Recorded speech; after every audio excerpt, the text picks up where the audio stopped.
Hey guys what's up, कैसे हैं आप सभी लोग। बहुत बहुत स्वागत है आप सबका आज के इस अमेजिंग से सेशन में। हम कर रहे हैं fast track taxation for CA intermediate May November 23 और ये उसका लेक्चर नंबर 14 है। हम लोगों ने 3 दिन पहले इनकम फ्रॉम सैलरी स्टार्ट किया था और आज इनकम फ्रॉम सैलरीज का 4th एंड फाइनल सेशन है। कल से हम लोग profits and gains from business and profession यानी पीजीबीपी स्टार्ट करने जा रहे हैं। That is going to be our last head. Come on, मतलब दिस इज सीरियसली अमेजिंग। पिछले 2 हफ्तों में हम लोगों ने 4 हेड्स कंप्लीट कर लिए, मतलब आज हो जाएगा चौथा हेड भी कंप्लीट हो जाएगा। We done with income from house property, we done with capital gains, we done with income from other sources and we are going to be done with income from salaries as well by the end of this session. I sincerely hope कि जो भी notes वगैरह यहां पर मैंने आपको provide कराए हुए हैं, जो भी ये लेक्चर्स में हम लोग कर रहे हैं, उन सारी चीजों को आप अच्छे से देख रहे हो, पढ़ रहे हो, समझ रहे हो, रिवाइज कर रहे हो। अदरवाइज इसका कोई फायदा नहीं है and this is all just going to be a waste of time, right? All my effort, all your time is all going to be a waste of effort if you are not consistently revising and if you're not regularly revising the questions as well as the concepts, right? चलिए sir, जितने भी students यहां पर नए हैं, ये मेरे बारे में एक थोड़ी सी इंफॉर्मेशन है। ये मेरा शेड्यूल है। रोज रात को 9 बजे आप लोगों के लिए यहां पर फास्ट ट्रैक टैक्सेशन की क्लासेस चलती हैं। बाकी अनअकैडमी प्लस के वार्म अप बैच में जीएसटी की क्लासेस चल रही है। डिटेल्ड क्लासेस फॉर जीएसटी जो चल रही हैं वो मंडे टू सैटरडे दोपहर को 2:45 PM पर मैं अनअकैडमी प्लस के वार्म अप बैच में आता हूं।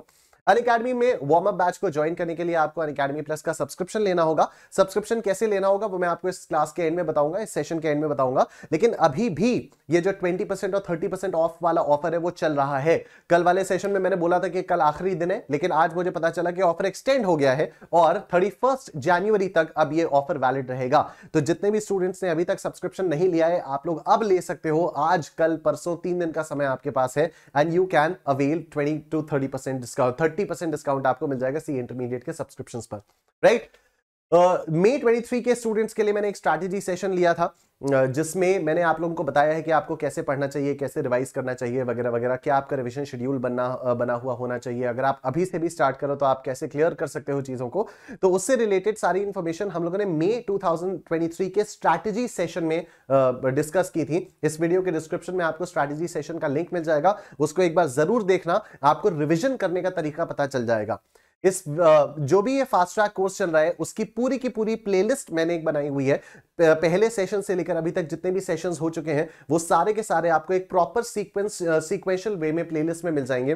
तो फिर इस वीडियो के डिस्क्रिप्शन में उसकी प्लेलिस्ट का भी लिंक दिया हुआ है, आप लोग वहां से प्लेलिस्ट को एक्सेस कर सकते हो। जो भी यहां पर मैं नोट्स यूज करता हूं वो सारे के सारे नोट्स मैंने आप लोगों को दिए हुए हैं और नोट्स का लिंक भी इस वीडियो के डिस्क्रिप्शन में आप लोगों को मिल जाएगा। जब आप नोट्स के लिंक पर जाएंगे तो आपको एक शेड्यूल की स्प्रेडशीट भी दिखाई देगी। शेड्यूल वाली स्प्रेडशीट पर जब आप लोग जाएंगे तो आपको एक टेंटेटिव शेड्यूल पता चल जाएगा कि ये जो हमारे फास्ट ट्रैक क्लासेस चल रही हैं इसका एक टेंटेटिव शेड्यूल क्या चल रहा है, तो कब तक ये बैच खत्म हो जाना चाहिए। टेंटेटिव है, बाकी 10 दिन का बफर पीरियड में भी मानकर चल रहा हूं। थैंकफुली अभी तक हमें एक भी दिन का बफर यूज करने की जरूरत नहीं पड़ी, ठीक है।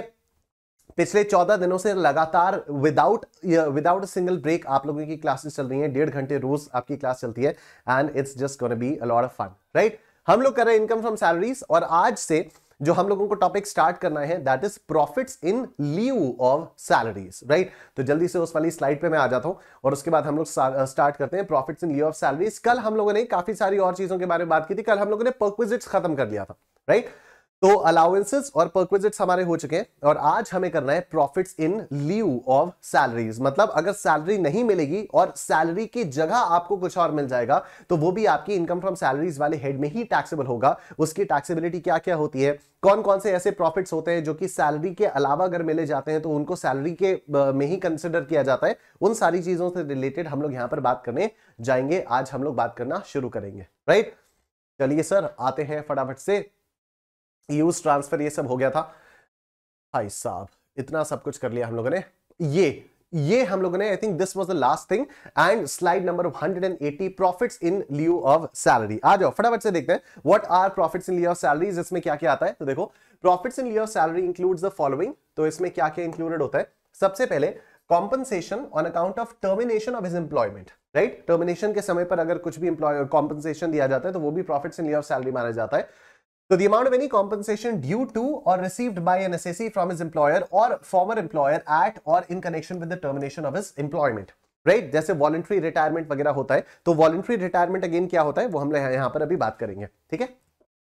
Compensation on account of modification of the terms and conditions of employment. अगर आपके एम्प्लॉयमेंट के टर्म्स एंड कंडीशंस में कुछ चेंज किया गया, सपोज आपको आपके जो एम्प्लॉयमेंट कॉन्ट्रैक्ट है उस पर लिखा हुआ था कि आपको 1 महीने का बोनस, 1 महीने की सैलरी आज बोनस पे की जाएगी हर महीने, और अब आपका कॉन्ट्रैक्ट चेंज करवाया जा रहा है और ये हो रहा है कि नहीं अब सिर्फ 15 दिन की सैलरी ही आपको बोनस में पे की जाएगी, तो ये क्या हो गया, modification the terms of the contract हो गया। और ऐसे मॉडिफिकेशन के लिए अगर आपको कुछ एक्स्ट्रा कॉम्पनसेशन मिल रहा है तो वो भी आपका profits in lieu of salary माना जाएगा और वो भी सैलरी हेड के अंदर टैक्सेबल होगा।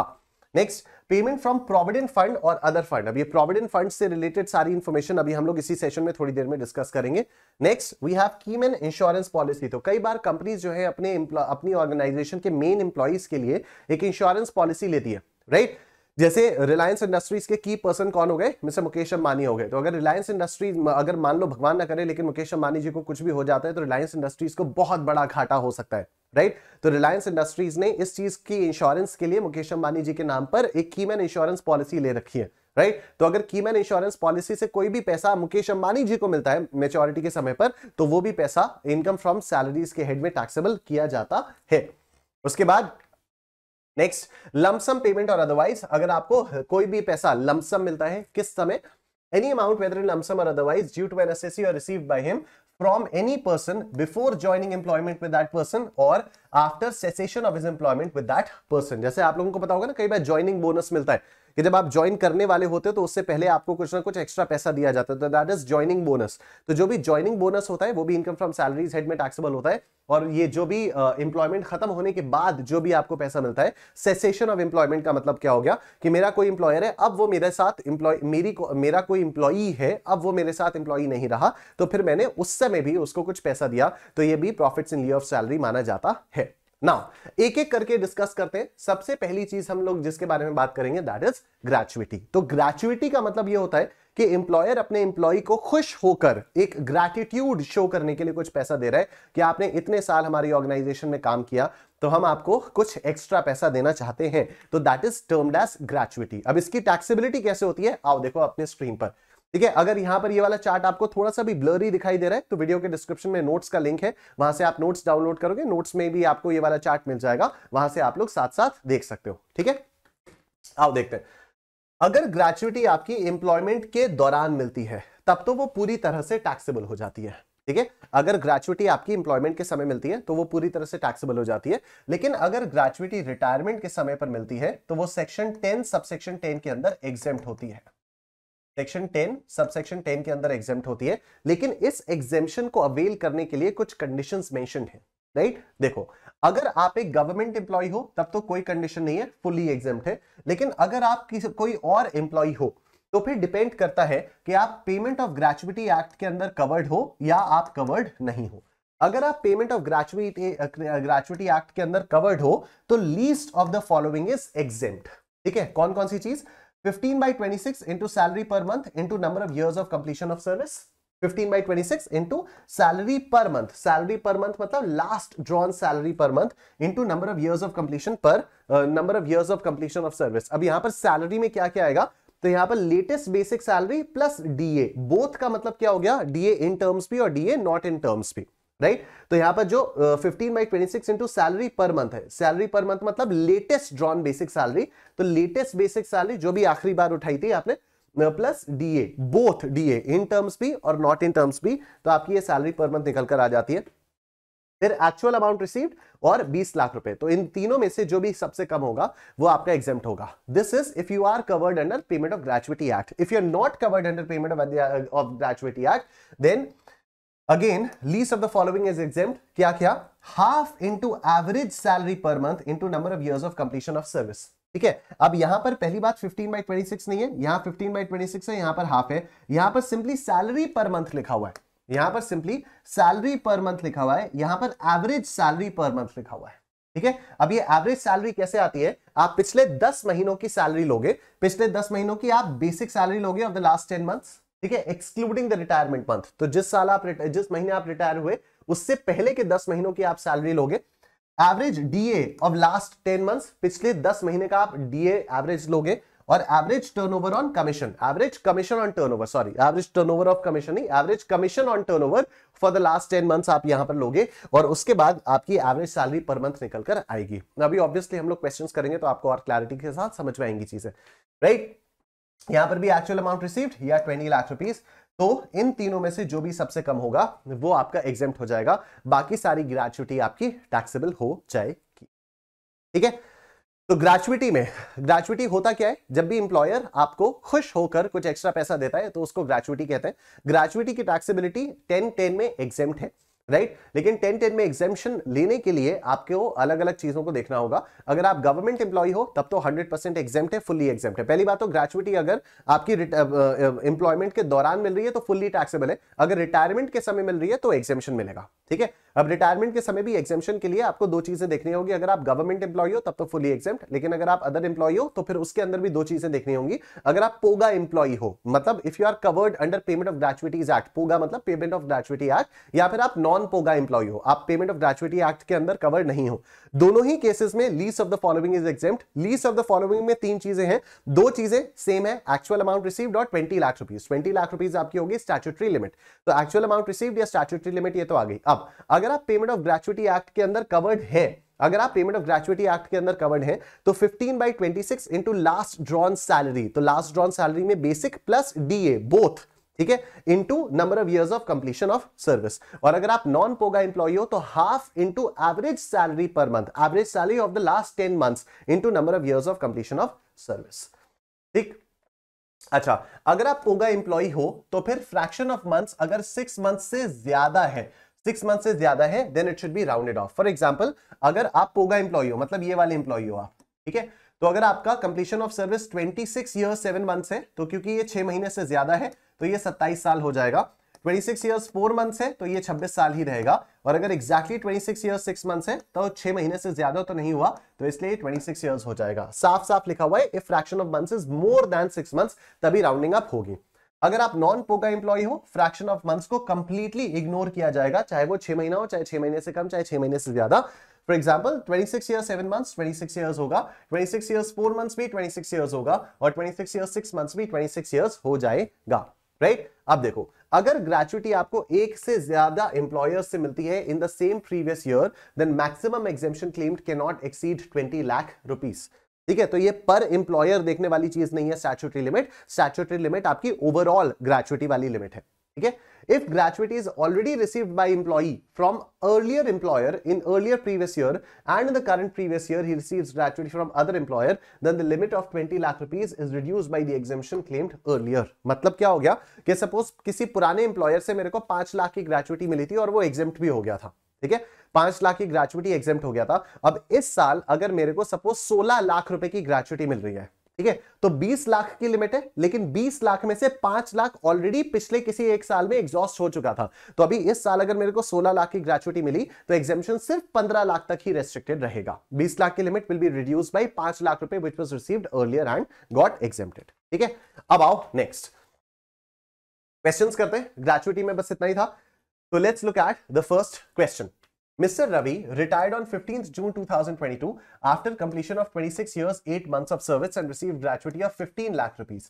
At the time of retirement, his salary was basic salary 50,000 रुपए per month, dearness allowance 10,000 रुपए per month, 60% of which is for retirement benefits. Commission कितना है? 1% of turnover. Turnover in the last 12 months was 1 crore 20 lakh rupees. और bonus कितना है आपका? 25,000 रुपए per annum. Compute his taxable gratuity assuming number 1, he's a private sector employee and covered by Payment of Gratuities Act 1972. Number 2, he's a private sector employee and not covered by Payment of Gratuities Act 1972. And number 3, he's a government employee.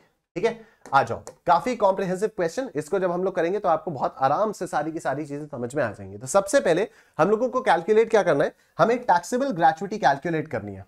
तो सबसे पहले हम इसको solve करेंगे। He is a private sector employee and covered by the Payment of Gratuities Act 1972, right? Gratuity receive कितनी हुई है? Gratuity 15 lakh रुपए की रिसीव हुई है। तो देखो, पहली दो चीजें तो एकदम सिंपल है। पहली दो चीजें, ग्रेच्युटी रिसीव्ड कितनी है? 15 लाख, ठीक है। स्टैट्यूटरी लिमिट कितनी है? स्टैट्यूटरी लिमिट है 20 लाख, अब अगर ये पेमेंट ऑफ ग्रेचुइटीज एक्ट के अंदर कवर्ड है तो 15/26 into salary per month into number of years of completion of service, right. अब यहां पर number of years of completion of service में क्या लेंगे, इसने कंप्लीट किए हैं 26 साल 8 महीने, तो number of years of completion of service तो 27 आ ही गए, ठीक है। सैलरी पर मंथ में हम लोग कितना लेंगे, तो 50,000 रुपए प्लस 10,000 रुपए डियरनेस अलाउंस लेंगे, 60% of which is for retirement benefits. इसको इग्नोर किया जाएगा क्योंकि अगर आप पोगा एम्प्लॉय होते हो तो डीए इन टर्म्स भी लिया जाता है, डीए नॉट इन टर्म्स भी लिया जाता है। तो सैलरी 60,000 रुपीज मानी जाएगी। तो 60,000 रुपीज इंटू 15/26 इंटू 27, इस तरह से आपकी कैलकुलेशन होगी, ठीक है। 60,000 15 days salary based on last drawn salary for each completed year of service or part thereof in excess of 6 months। तो 6 महीने से ज्यादा हुआ तो राउंडिंग ऑफ हो जाएगी। पोगा एम्प्लॉय के केस में राउंडिंग ऑफ हो जाती है, ठीक है। In case of POGA employee fraction of months is more than 6 months then it should be rounded off. तो नाउ 27 साल, तो ये कितना आ जाएगा आपका, ये आ जाएगा 60,000 इंटू 15/26 इंटू 27,000 इंटू 27,000, ठीक है। कैलकुलेटर देवता, आइए आगे कैलकुलेटर देवता। तो 60,000 रुपीज इंटू 15/26 इंटू 27 years 934,615.38 934,615, यही है 934,615। यहां पर मैंने गलती कर दी है, 27,000 नहीं होना चाहिए ये तो, ठीक है। यहां ये 27,000 नहीं होना चाहिए बस, into 27 years of completed service. तो ये आ गया। इसमें से क्या एग्जेम्प्ट हो जाएगा, ये 934,615 विल बी एग्जेम्प्टेड। तो आपकी टैक्सेबल ग्रेचुइटी कितनी आएगी, देखो 15 लाख माइनस 934,615, ये आता है 565,385, 565,380, ठीक है। ये आ गया 565,385। नाउ दूसरा, he is a private sector employee and not covered by payment of gratuity act 1972। अगर ये कवर्ड नहीं है तो फिर क्या होगा, अगर ये कवर्ड नहीं है तो आप देखते हैं, कवर्ड नहीं है में तो एवरेज सैलरी पर मंथ लिया जाएगा और basic plus DA plus commission on turnover, ठीक है। आओ देखो अब यहां पर क्या आएगा, लेट्स सी। ग्रेचुइटी रिसीव कितनी हुई, वही 15 लाख रुपए की ग्रेचुइटी रिसीव हुई, ठीक है। एग्जेम्पशन मिलेगा सबसे पहला, तो एक्चुअली रिसीव कितना हुआ, 15 लाख रुपए एक्चुअल रिसीव हुआ, 20 लाख रुपए की स्टैट्यूटरी लिमिट है, और उसके बाद ये आता है आपका हाफ मंथ सैलरी, मतलब 1/2 based on average salary of the last 10 months preceding the month of retirement for each completed year of service, ठीक है। अब इसमें हाफ मंथ सैलरी किस तरह से कैलकुलेट की जाएगी, आओ इस चीज को यहां पर देखा जाए, ठीक है। तो देखो पिछले 10 महीने की बेसिक सैलरी कितनी, 50,000 इंटू 10 यानी 5 लाख रुपए। पिछले 10 महीने की बेसिक सैलरी कितनी हुई, 50,000 इंटू 10 यानी 5 लाख रुपए। पिछले 10 महीने में डियरनेस अलाउंस कितना मिला, 10,000 रुपीज पर मंथ मिला, लेकिन in case of non POGA employee only DA in terms is considered, तो 60% ही कंसिडर किया जाएगा 10 महीने का। तो 60% ऑफ 10,000 इज 6,000, 6,000 इंटू 10 इज 60,000, तो 60,000 आपका ये हो गया। और उसके बाद हम लोग बात करेंगे कमीशन ऑन टर्नओवर, पिछले 10 महीने का कमीशन ऑन टर्नओवर। तो साल भर की सेल आपको 1,20,00,000 दी हुई है, turnover in the last 12 months was 1,20,00,000 और इसका 1% हम लोग लेंगे। तो पिछले 10 महीने में कमीशन कितना मिला होगा, 1,20,00,000 का 1% इंटू 10/12, ठीक है। तो 1,20,00,000 का 1% इंटू 10/12 कितना आता है, ये 1 लाख रुपए यहां पर निकल कर आ जाता है। ये पिछले 10 महीने का टोटल हुआ 6,60,000 रुपए। ये पिछले 10 महीने का टोटल हुआ 6,60,000 रुपए। इसका एवरेज हम लेंगे तो डिवाइडेड बाय 10 करेंगे, ठीक है। तो ये आ जाएगा आपका 66,000 फॉर एवरी मंथ, आ गया आपका 66,000, ठीक है। अब ये आपका कैसे कैलकुलेट होगा, half into average salary per month into number of years of completion of service, ठीक है। तो half into average salary per month, तो इसकी का हाफ यहीं पर कर देते हैं, तो ये आ जाएगा 33,000, ठीक है। इसका हाफ यहां पर हो गया, half into average salary per month, ठीक है। एवरेज सैलरी पर मंथ आती है on the basis of last 10 months salary. तो पिछले 10 महीने की सैलरी, पिछले 10 महीने का डीए, पिछले 10 महीने का टर्नओवर लिया, उनका टोटल किया, उसको डिवाइड किया बाई 10, तब जाकर एवरेज सैलरी निकल कर आई, ठीक है। इस वाले क्वेश्चन में हो सकता है आप लोगों को लगे कि सर जरूरत क्या थी, जब 10 महीने की सैलरी, बेसिक सैलरी 50,000 थी तो हम डायरेक्टली 50,000 ले सकते थे ना। क्या फायदा हुआ, 50,000 इंटू 10 किया, फिर अल्टीमेटली डिवाइडेड बाई 10 किया, 50,000 हो गया। क्या फायदा हुआ, 10,000 इंटू 10 किया या 10,000 का 60%, 6,000 इंटू 10 किया, उसके बाद उसको डिवाइडेड बाई 10 कर दिया। क्या फायदा हुआ, 1% ऑफ 1,20,000 लिया पर मंथ, वो इंटू 10 बाई 12 कर दिया। फायदा क्या हुआ इसका, हम लोग डायरेक्टली 50,000 और 6,000 लेकर भी तो कर सकते थे, पर मैं आपको एक प्रैक्टिस डलवाना चाह रहा हूं, क्योंकि एग्जाम में जब क्वेश्चंस आते हैं तो जो आपकी सैलरी होती है ना वो चेंज होती रहती है। मतलब इट्स नॉट ऑलवेज के पिछले 10 महीने आपकी सेम सैलरी रही है। तो अगर ऐसा हो सकता है ना, रिटायरमेंट वाले मंथ को छोड़ के उससे पहले के जो 5 महीने उसमें कोई और सैलरी थी, उससे पिछले 5 महीने कोई और सैलरी थी, तो आपको 10 महीने की टोटल सैलरी लेनी होती है और उसके बाद आपको उसका एवरेज करना होता है, right. So this is why I wanted to make you solve like this, कि आप पहले 10 महीने की निकालोगे। In case of non POGA employee आप पिछले 10 महीने का टोटल निकालोगे, सैलरी, कमीशन ऑन टर्नओवर और ये वाली जो चीज होती है DNS and allowance in terms, ठीक है। तो पिछले 10 महीनों का आप टोटल निकालोगे और फिर उसको डिवाइड करोगे बाय 10, तब जाकर वो एवरेज सैलरी पर मंथ आएगी, राइट। और फिर आप करोगे half into average salary per month into number of years of completion of service. तो 66,000 आ गया आपका एवरेज सैलरी, इसका हाफ किया तो ये आ गया 33,000। अब number of years of completion of service, तो यहां पर कितने साल है, ये नॉन पोगा एम्प्लॉय है ना। नॉन पोगा एम्प्लॉय के केस में जो 26 इयर्स 8 मंथ्स है, तो fraction of months is completely ignored non POGA employee के केस में। तो 8 महीने को इग्नोर कर दिया जाएगा और इसको आप मल्टीप्लाई करोगे 26 इयर्स से, ठीक है। तो यहां पर आ गया हाफ इंटू 66,000, ठीक है। ये आ गया 33,000 इंटू 26, ठीक। ये आ गया 33,000 into 26 and this is 8,58,000 rupees. This is 8,58,000 rupees, right? तो यहां पर आ गया आपका 8,58,000 rupees. Lower of the following 8,58,000 rupees. तो 15 में से 858 माइनस हो जाएगा, 15 लाख में से 858 माइनस हो जाएगा। 642 will be your answer. 642 will be your taxable gratuity, ठीक है। 6,42,000 रुपए will be your taxable gratuity. अच्छा, तीसरा केस था हमारे पास कि अगर ये गवर्नमेंट एम्प्लॉय है, तो गवर्नमेंट एम्प्लॉय के केस में तो फुली एग्जेम्प्ट हो जाता है। तो गवर्नमेंट एम्प्लॉय के केस में क्या होगा, 15 लाख की सैलरी आपको मिली, 15 लाख की ग्रेचुइटी आपको मिली, ये पूरी तरह से आपका एग्जेम्प्ट हो जाएगा और आपका ये नील निकल कर आ जाएगा, ठीक है। नेक्स्ट क्वेश्चन आ जाओ, ये देखते हैं। नवंबर 2010 में आया था, 4 मार्क्स का क्वेश्चन है। देखो, mister Shah, an accounts manager, has retired from JK Limited on 15th January 2023 after rendering services for 30 years 7 months. His salary is 25,000 rupees per month up to 30th September 22. अब देखो, पिछले 10 महीने कब ये रिटायर हुआ है, 15 जनवरी को रिटायर हुआ है, ठीक है। अब 15 जनवरी को तो हम वैसे भी इग्नोर करेंगे, चाहे पोगा एम्प्लॉय हो चाहे नॉन पोगा एम्प्लॉय हो, ठीक है, क्योंकि रिटायरमेंट मंथ को तो वैसे भी इग्नोर किया जाता है। अभी दिसंबर से पिछले 10 महीने का देखेंगे, अगर ये नॉन पोगा एम्प्लॉय हुआ तब हम पिछले 10 महीने का देखेंगे। तो सितंबर तक इसकी सैलरी 25,000 महीना थी और उसके बाद 27,000 हो गई देयर आफ्टर। तो अक्टूबर, नवंबर, दिसंबर 3 महीने के लिए इसकी सैलरी 27,000 रुपए थी और उसके पहले के महीनों में इसकी सैलरी 25,000 रुपए थी। तो हमें 10 महीनों की टोटल सैलरी निकालनी होगी और उसका एवरेज लेना होगा, तब जाकर हमारी average salary for the last 10 months निकल कर आएगी, ठीक है।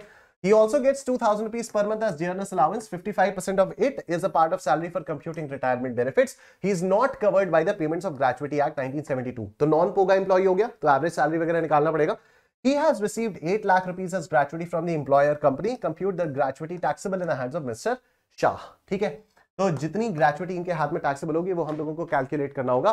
तो 8 लाख रुपए की ग्रेचुइटी तो मिली है, ठीक, 8 लाख रुपए की ग्रेचुइटी मिली है। अब इसमें से least of the following is examined. Number 1, actual received कितना आया, 8 लाख रुपए आया, ठीक है। उसके बाद यहां पर स्टैट्यूटरी लिमिट कितनी, 20 लाख रुपए की स्टैट्यूटरी लिमिट। अब half into average salary per month into number of years of completion of service. Average salary में basic plus DA in terms plus commission on turnover, right. तो बेसिक सैलरी इसकी 25,000 रुपए per month थी up to 30th सितंबर 2022 और उसके बाद 27,000 हो गई। तो जनवरी में रिटायर हुए, ठीक है, दिसंबर से लेकर अक्टूबर, नवंबर, दिसंबर 3 महीने इसकी सैलरी 27,000 रुपए महीने थी और उसके पिछले 7 महीने इसकी सैलरी 25,000 रुपए महीना थी। तो 25,000 इंटू 7 प्लस 27,000 इंटू 3, ये आपकी पिछले 10 महीने की सैलरी निकल कर आएगी। तो 25,000 into 7 is equal to M plus 27,000 into 3 is equal to M plus MRC आ गया 2,56,000 रुपए। ठीक है, ये आया 2,56,000 रुपए। अब डियरनेस अलाउंस के बारे में बात करते हैं। तो डियरनेस अलाउंस 2,000 रुपए फिक्स्ड है। Dearness allowance is not based on the monthly salary, right. तो 55,000 का 2,000 रुपए पर मंथ का 55%, 2,000 रुपए पर मंथ का 55%, 2,000 इंटू 55% इंटू 10 महीना, ये आपको करना होगा। 2,000 इंटू 55% इंटू 10, ये आता है आपका 11,000 रुपए। ठीक है, कमीशन ऑन टर्नओवर यहां पर कुछ है नहीं, बस यही आ जाएगा। तो 2,67,000 रुपीज आपका आ जाएगा। ठीक है, अब इसकी आपको एवरेज सैलरी निकालनी है। तो एवरेज करके कैसे, एवरेज मतलब इसको डिवाइडेड बाय 10 करोगे तो 26,700 आएगा। अब इसका हाफ लोगे तो 26,700 डिवाइडेड बाय 2, ये कितना आएगा 13,350। 13,350 for every completed year of service, और फ्रैक्शन ऑफ ईयर्स को आपको इग्नोर करना होगा। तो नाउ 30 इयर्स 7 मंथ्स, इसमें आप 30 इयर्स लोगे तो इसको फॉर 30 इयर्स 13,350 इंटू 30, ये आ जाता है आपका 4,05,000। 4,05,000 ये आ जाता है। और इधर आपका आएगा 4,05,000 नहीं 4,05,000 ना, क्या कर रहा हूं मैं, 4,05,000 सही तो है। ये आया 4,05,000, इसमें से आप माइनस कर दो 4,05,000। 8 लाख में से 4,05,000 रुपए माइनस हो जाएगा। 8 लाख में से 4,05,000 रुपए माइनस, तो आते हैं 399,500। 399,500 आपकी टैक्सेबल ग्रेचुइटी निकल कर आ जाती है। आई एम श्योर सबको समझ में आ गया। बोलो निश्चय फॉरएवर, बोलो निश्चय फॉरएवर। और अगर आप में से किसी ने भी अभी तक वीडियो को लाइक नहीं किया है, प्लीज आप लोग वीडियो को लाइक कर दीजिए। बहुत मेहनत मैं कर रहा हूं, बहुत मेहनत आप लोग कर रहे हो। जरूरत है हमें कि हम दोनों ही एक दूसरे को मोटिवेट करते हुए चलें। ठीक है, मुझे मोटिवेशन मिलता है जब आप लोग वीडियो को लाइक कर देते हो। तो आप लोग प्लीज वीडियो को लाइक कर दीजिए। Let's move on to the next concept, and that is the concept of leave encashment. Encashment of unutilized leave. इसका मतलब क्या होता है, हर साल ऑर्गेनाइजेशन साल में कुछ पेड लीव्स देती है। ठीक है, पेड लीव्स का मतलब क्या हो गया कि आप जाइए छुट्टी पर, आपकी तनख्वाह नहीं कटेगी, हम आपको सैलरी देते रहेंगे। लेकिन कई सारे एम्प्लॉइज क्या करते हैं, वो छुट्टी नहीं लेते, वहां पर उस छुट्टी की जगह पर भी ऑफिस चले जाते हैं और उस छुट्टी के बदले कैश ले लेते हैं। तो इसको बोलते हैं लीव एनकैशमेंट, कि लीव्स का आपने यूटिलाइज नहीं किया, लेकिन बल्कि जो आपकी अनयूटिलाइज लीव थी उसके लिए, उसके बदले आपने कैश ले लिया, राइट। तो इसको बोलते हैं लीव एनकैशमेंट, यानी एनकैशमेंट ऑफ अनयूटिलाइज्ड लीव। आओ देखते हैं। Sometimes the employee doesn't avail the leaves which are granted to him. The employer, in lieu of that, grants the employee some monetary benefit. This monetary benefit, which is received by the employee for not taking the leaves, is known as leave salary, and of course, it is taxable. अब कैसे taxable आता है, आइए देखा जाए। अगर आपको leave salary employment के समय पर मिलती है तब तो पूरी तरह से टैक्सेबल होती है, लेकिन अगर रिटायरमेंट के समय पर मिलती है तो 10(10AA) के अंदर एग्जेम्प्ट होती है, राइट। इसमें भी अगर गवर्नमेंट एम्प्लॉय है तब तो आप फुली एग्जेम्प्ट है, तब तो ये पूरी तरह से एग्जेम्प्ट है। लेकिन अगर किसी और एम्प्लॉय को मिलती है तो least of the following is exempt. यहां पर 4 चीजें आती हैं। पहली, एक्चुअल रिसीव्ड, ऑब्वियसली। दूसरा, स्टैट्यूटरी लिमिट 3 लाख रुपए। तीसरा, 10 months into average salary per month. और चौथा, leave credit in months into average salary per month.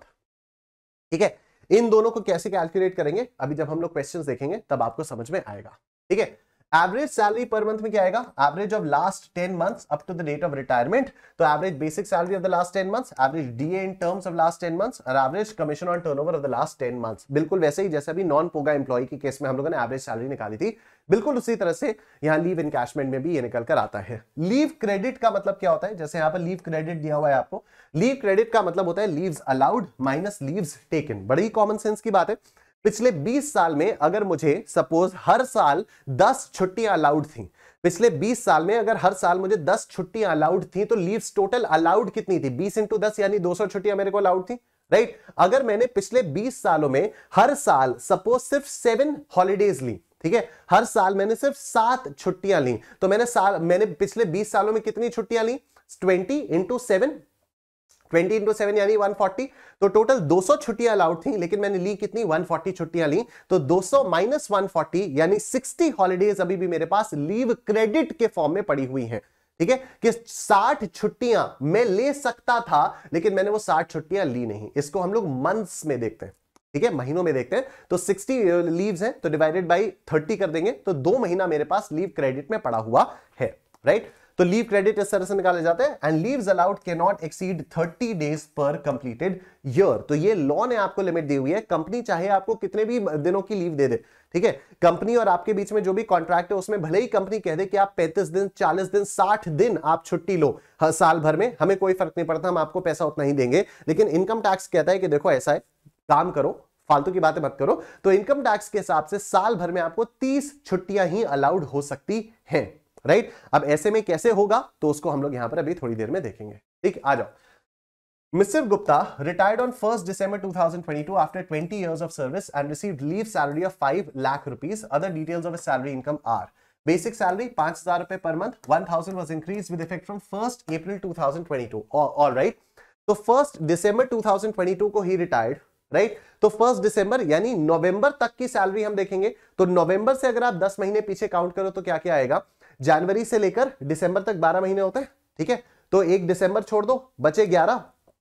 जनवरी से लेकर नवंबर तक 11 महीने हो गए, और जनवरी छोड़ दो तो बचे 10। फरवरी से लेकर नवंबर तक की सैलरी का आपको टोटल करके डिवाइडेड बाय 10 करना होगा, तब जाकर आपकी average salary for the last 10 months निकल कर आएगी, राइट। तो अभी यहां पर क्या हुआ, बेसिक सैलरी 5,000 रुपए पर मंथ थी और 1,000 रुपए इंक्रीज हुआ था 1 अप्रैल से। तो फरवरी और मार्च इन 2 महीनों में सैलरी 5,000 रुपए थी, और उसके बाद बचे हुए 8 महीनों में सैलरी 6,000 रुपए महीने की हो गई थी। Dearness allowance 3,000 rupees per month, 60% of which is for retirement benefits. Commission is 500 rupees per month. Bonus is 1,000 rupees per month. Leave availed during the service 480 days. तो 480 days की लीव्स इन्होंने अवेल की हुई है, राइट। अभी हम लोग यहां पर देखेंगे, He was entitled to 30 days leave every year. ठीक है, तो कंपनी ने भी बोला कि 30 दिन की ही छुट्टियां आपको अलाउ करेंगे हम। You are required to compute his taxable leave salary assuming he's a government employee, he's a non-government employee. तो देखो, अगर गवर्नमेंट एम्प्लॉई है तब तो पूरी तरह से आपका एग्जेम्प्ट हो जाएगा, तो कोई टेंशन वाली बात नहीं है। लीव सैलरी मिली कितनी है, लीव सैलरी मिली है 5 लाख रुपए की। तो अगर गवर्नमेंट एम्प्लॉई है तब तो 5 लाख रुपए, और ये पूरा एग्जेम्प्ट 5 लाख रुपए पूरा एग्जेम्प्ट, तो ये आ जाएगा आपका नील, ठीक है। उसके बाद अभी if he is a non government employee, अगर ये नॉन गवर्नमेंट एम्प्लॉई होता है तो फिर क्या होगा, 5 लाख रुपए आप लीव सैलरी लोगे, 5 लाख रुपए आपकी लीव सैलरी होगी। उसके बाद आप इसमें से करोगे least of the following is exempt, जहां पर 4 चीजें हमें देखनी है। सबसे पहला एक्चुअल रिसीव्ड, तो एक्चुअल रिसीव्ड कितना है, 5 लाख रुपए। उसके बाद स्टैट्यूटरी लिमिट कितने की थी, 3 लाख रुपए की थी, जहां तक मुझे याद आ रहा है। यस, स्टैट्यूटरी लिमिट आपकी 3 लाख रुपए की थी, तो स्टैट्यूटरी लिमिट आप कर दो 3 लाख रुपए। उसके बाद अब आप ये देखो, उसके बाद हमें करना क्या है, उसके बाद हमें करना है 10 months into average salary per month. तो इसके लिए एवरेज सैलरी पर मंथ निकालना होगा। एवरेज सैलरी पर मंथ आप लोग कैसे निकालोगे, एवरेज सैलरी पर मंथ के लिए नोट बनाया जाएगा। तो average salary based on last 10 months. तो देखो, जैसा मैंने आपको बताया 4,000 rupees into 2, I am very sorry, मैंने 5,000 और 6,000 बता दिया था। बेसिक सैलरी इसकी 5,000 रुपए पर मंथ थी, और यहां पर लिखा है 1,000 rupees was increase with effect from 1 अप्रैल 2022, ठीक है। तो 1 अप्रैल 2022 से इसकी सैलरी 5,000 हुई, उससे पहले 4,000 रही होगी। तो 2 महीने के लिए 4,000 और 8 महीने के लिए 5,000, ठीक है। मेरे दिमाग का कंफ्यूजन था, आई अपोलोजाइज फॉर दैट। आओ देखते हैं। तो अब ये क्या हो गया, 4,000 into 2 plus 5,000 into 8, 4,000 into 2, 4,000 into 2 is equal to M plus 5,000 into 8 is equal to M plus MRC आ जाता है 48,000, ठीक है। ये आ गया 48,000। फिर डीए इन टर्म्स लेना होगा, 3,000 का 60% इंटू 10, 3,000 का 60% इंटू 10, ये होगा 60% ऑफ 3,000 इंटू 10। तो 3,000 का 60% इंटू 10, ये आ गया आपका 18,000, ये आया है आपका 18,000। और उसके बाद कमीशन ऑन टर्नओवर हम लोग लेते हैं। यहां पर कमीशन ऑन टर्नओवर कहीं पर भी नहीं दिया हुआ है, ऑल्दो ये कमीशन आपको दिया हुआ है, but it's not mentioned here कि this is commission on turnover. तो इस वाले कमीशन को हम लोग इग्नोर करेंगे, और ये टोटल आपका आ जाएगा 66,000। ये आएगा 48 प्लस 18, ये आ गया आपका 66,000। तो 66,000 आपकी एवरेज सैलरी निकल कर आ गई 10 मंथ्स की। पर मंथ इसमें कितना आ जाएगा, डिवाइडेड बाय 10 कर दो, तो 6,600 आपका आ जाएगा, राइट। अभी हमें करना क्या होता है, average salary per month into 10, बस यही करना होता है आपको। तो 10 month salary based on average salary last 10 months 10 into 6,600 ये आ जाएगा आपका 66,000। तो यहां पर आपका आ गया 66,000। और उसके बाद जो एक इंपॉर्टेंट पार्ट आता है वो ये वाला आता है leave credit into average salary per month. तो देखो एवरेज सैलरी पर मंथ तो हम लोगों ने निकाली 6,600 रुपीज, राइट। अभी लीव क्रेडिट कैसे आएगा तो आप देखो यहां पर आपको कितने की लीव्स अलाउड थी, 30 डेज लीव्स एवरी ईयर आपको अलाउड थी, और यही लॉ के हिसाब से भी है, तो कोई टेंशन वाली बात नहीं है। तो टोटल लीव्स अलाउड कितनी थी, कितने साल बाद रिटायर हुआ, 20 साल बाद रिटायर हुआ, तो 20 साल इंटू 30, तो 20 इंटू 30, 20 इंटू 30, 2 3 6, 600 लीव्स अलाउड थी, ठीक है। अवेल कितनी की leaves availed during the year 480, 480 दिनों की छुट्टियां अवेल की, तो बची कितनी, अभी भी क्रेडिट कितने दिनों का पड़ा हुआ है, 600 माइनस 480, 120 डेज का क्रेडिट अभी भी है। मैंने आपको क्या बताया था, मंथ्स में लेते हैं इसको, तो divided by 4 divided by 60 divided by 30 कर देंगे, तो ये आपका 4 मंथ्स निकल कर आ जाएगा, ठीक है। तो 4 months into average salary per month for on the basis of last 10 months, तो ये आपका आ जाएगा 4 इंटू 6,600, ठीक है। तो आ जाएगा cash equivalent of leave standing at the credit of the employee based on average salary of last 10 months maximum 30 days leaves per year, तो ये आ जाएगा आपका 6,600 इंटू 10, सॉरी इंटू 4, ठीक है, 6,600 इंटू 4। तो देखो लीव क्रेडिट क्या है, leaves allowed minus leaves availed, leave credit 20 into 30 minus 480 यानी 120, 120 डिवाइडेड बाय 30 ये आपका मंथ्स में आएगा इंटू 6,600, तो ये आ गया 26,400। तो यहां पर आ गया 26,400, इनमें से जो भी सबसे कम होगा वो अलाउड हो जाएगा, जो कि यही है 26,400। तो हम लोग 5 लाख में से 26,400 माइनस कर देंगे, 5 लाख में से 26,400 हमने माइनस किया, 473,600, 473,600 इज योर आंसर, ठीक है। 473,600 is your answer. I am sure सबको समझ में आ गया। बोलो स्टे फॉरएवर, बोलो स्टे फॉरएवर, ठीक है सर। पानी पी लेता हूं मैं, पी लिया मैंने पानी, पानी पीते समय मैंने वीडियो को पॉज कर दिया था, रिकॉर्डिंग पॉज कर दी थी, ठीक है। आओ नेक्स्ट क्वेश्चन देखते हैं। मिस्टर निश्टेन retired from Bajaj Private Limited on 1st February 2023 after rendering a service of 20 years. His average salary of last 10 months is 15,000 per month. Company paid leave salary of 7 lakh rupees for a leave credit of 12 months. 12 महीने का leave credit company के हिसाब से था। As per the company policy, employees are allowed 1.5 months leave for every completed year of service, ठीक है। Employer के हिसाब से यानी कंपनी के हिसाब से 12 महीने का लीव क्रेडिट था। अब ये 12 महीने का लीव क्रेडिट कैसे अलाउ हुआ होगा, कंपनी ने तो 1.5 मंथ्स लीव को कंसिडर किया होगा, राइट। कंपनी ने 1.5 मंथ्स के क्रेडिट को कंसिडर किया होगा। समझना मेरी बात बहुत ध्यान से, कंपनी के हिसाब से मुझे हर साल 1.5 महीने की लीव्स मिलेगी। 1.5 महीने का मतलब 45 डेज हो गया। तो कंपनी के हिसाब से पिछले 20 सालों में मुझे कितनी लीव्स मिल सकती थी, 20 इंटू 45, 20 इंटू 45 कितना आता है ये, 20 इंटू 45 ये आता है 900, ये आता है 900। कंपनी के हिसाब से मुझे 900 दिन की छुट्टी मिलनी चाहिए थी, ठीक है। अभी कंपनी के हिसाब से 12 महीने का मेरा लीव क्रेडिट पड़ा हुआ है, मेरे पास 12 महीने का लीव क्रेडिट पड़ा हुआ है, मतलब मेरे पास क्रेडिट कितने दिनों का पड़ा हुआ है, क्रेडिट मेरे पास पड़ा हुआ है 12 महीनों का। 12 महीना मतलब 12 इंटू 30, 12 महीने का मतलब 12 इंटू 30 यानी मेरे पास 360 दिन का क्रेडिट पड़ा हुआ है। समझना बात को, 900 दिन की छुट्टी कंपनी के हिसाब से अलाउड थी, 360 दिन का क्रेडिट पड़ा हुआ है कंपनी के हिसाब से, ठीक है। तो मैंने छुट्टियां ली कितनी होंगी, मैंने छुट्टियां ली होंगी 900 डिवाइडेड बाई 900 माइनस 360, 900 माइनस 360, मैंने 540 दिन की छुट्टियां ली होंगी। ये मेरी लीव्स अवेल्ड है, ये मेरी लीव्स अवेल्ड है, ठीक है, ये मेरी लीव्स अवेल्ड है। लेकिन क्या सरकार के हिसाब से 1.5 महीने की छुट्टी मिल सकती है, नहीं। तो सरकार के हिसाब से कितने महीने की छुट्टी मिल सकती थी, सरकार के हिसाब से लीव्स अलाउड कितनी थी, सरकार के हिसाब से लीव्स अलाउड कितनी थी, 20 इंटू 30, 20 इंटू 30 यानी 600 दिनों की छुट्टियां अलाउड थी। सरकार के हिसाब से 600 दिनों की छुट्टियां अलाउड थी। अच्छा, ये जो 540 दिन की छुट्टियां मैंने अवेल की हैं, ये तो एक्चुअल फिगर होती है ना, अब ये सरकार अलाउ करे, कंपनी अलाउ करे, उससे क्या फर्क पड़ता है? ये जो 540 दिन की छुट्टियां मैंने ली हैं, ये तो एक्चुअल फिगर है, ठीक है। अब आप बोलोगे लेकिन सर ये एक्चुअल फिगर तो इसके हिसाब से आई है। हाँ, तो इसके हिसाब से ही तो कैलकुलेट करना पड़ेगा ना।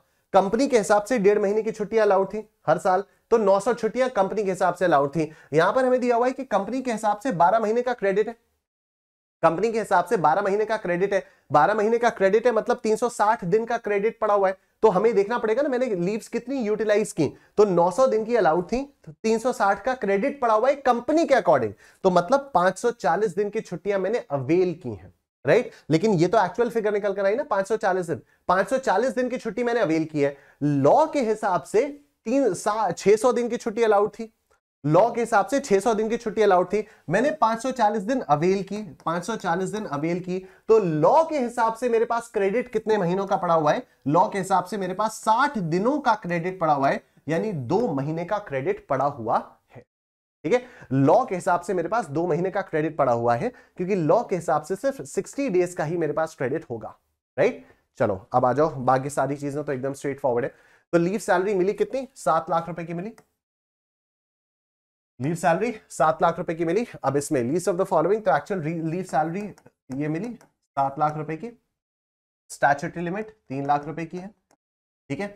अब उसके बाद आपको क्या करना है? आपको करना है 10 month salary based on average salary the last 10 months. तो ये 15 महीने की एवरेज सैलरी आपको दी हुई है, इसी को 10 से मल्टीप्लाई कर लो, 1.5 लाख रुपए आ गया, ठीक है। उसके बाद leave credit into 10 months, leave credit into 10 months, तो लीव क्रेडिट 2 महीने का है, सॉरी लीव, हाँ यही तो होता है, लीव क्रेडिट इनटू 10 मंथ्स, यही है ना। क्या होता है लास्ट वाला? Leave credit in months into average salary per month, sorry leave credit in months into average salary per month, ठीक है। तो लीव क्रेडिट इन मंथ्स कितना है? 2 महीने का है, और एवरेज सैलरी पर मंथ कितनी है? 15,000 रुपए की है। Average salary per month is 15,000 रुपए। यहां पर कोई डीए वाला चक्कर तो है नहीं, यहां पर कोई डीए वाला चक्कर तो है नहीं। तो average salary for the last 10 months is 15,000, तो 15,000 इंटू 2, तो यहां पर आ जाएगा आपका 30, आ जाएगा 30,000। 30,000 का आपको यहां पर क्रेडिट मिल जाएगा, डिडक्शन मिल जाएगा, तो 7 lakh minus 30,000, 6,70,000 will be your taxable leave salary, ठीक है। 6,70,000 will be your taxable leave salary. और ये नोट आपको दिया हुआ है, देखो, as per the company policy, leave allowed is 1.5 months per year. Therefore, leave allowed is 1.5 into 20, यानी 30 months. Also, leave credit as per the company policy 12 months. Therefore, leave taken 30 months minus 12 months, यानी 18 months. ठीक है?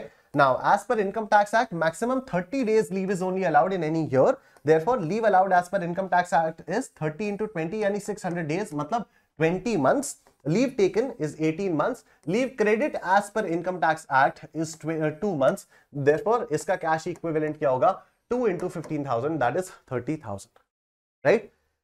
चलो sir, ये हो गया हमारा leave salary. इसके बाद हम लोग आते हैं नए एक और चीज पर, वो होती है आपकी पेंशन। ठीक है, पेंशन क्या होता है?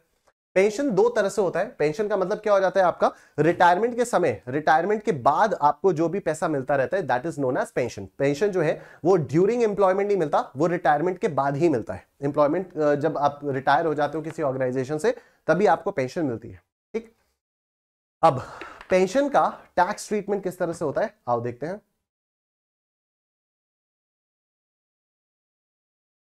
अभी बिना पॉज किए ही पानी पी लिया मैंने। हा।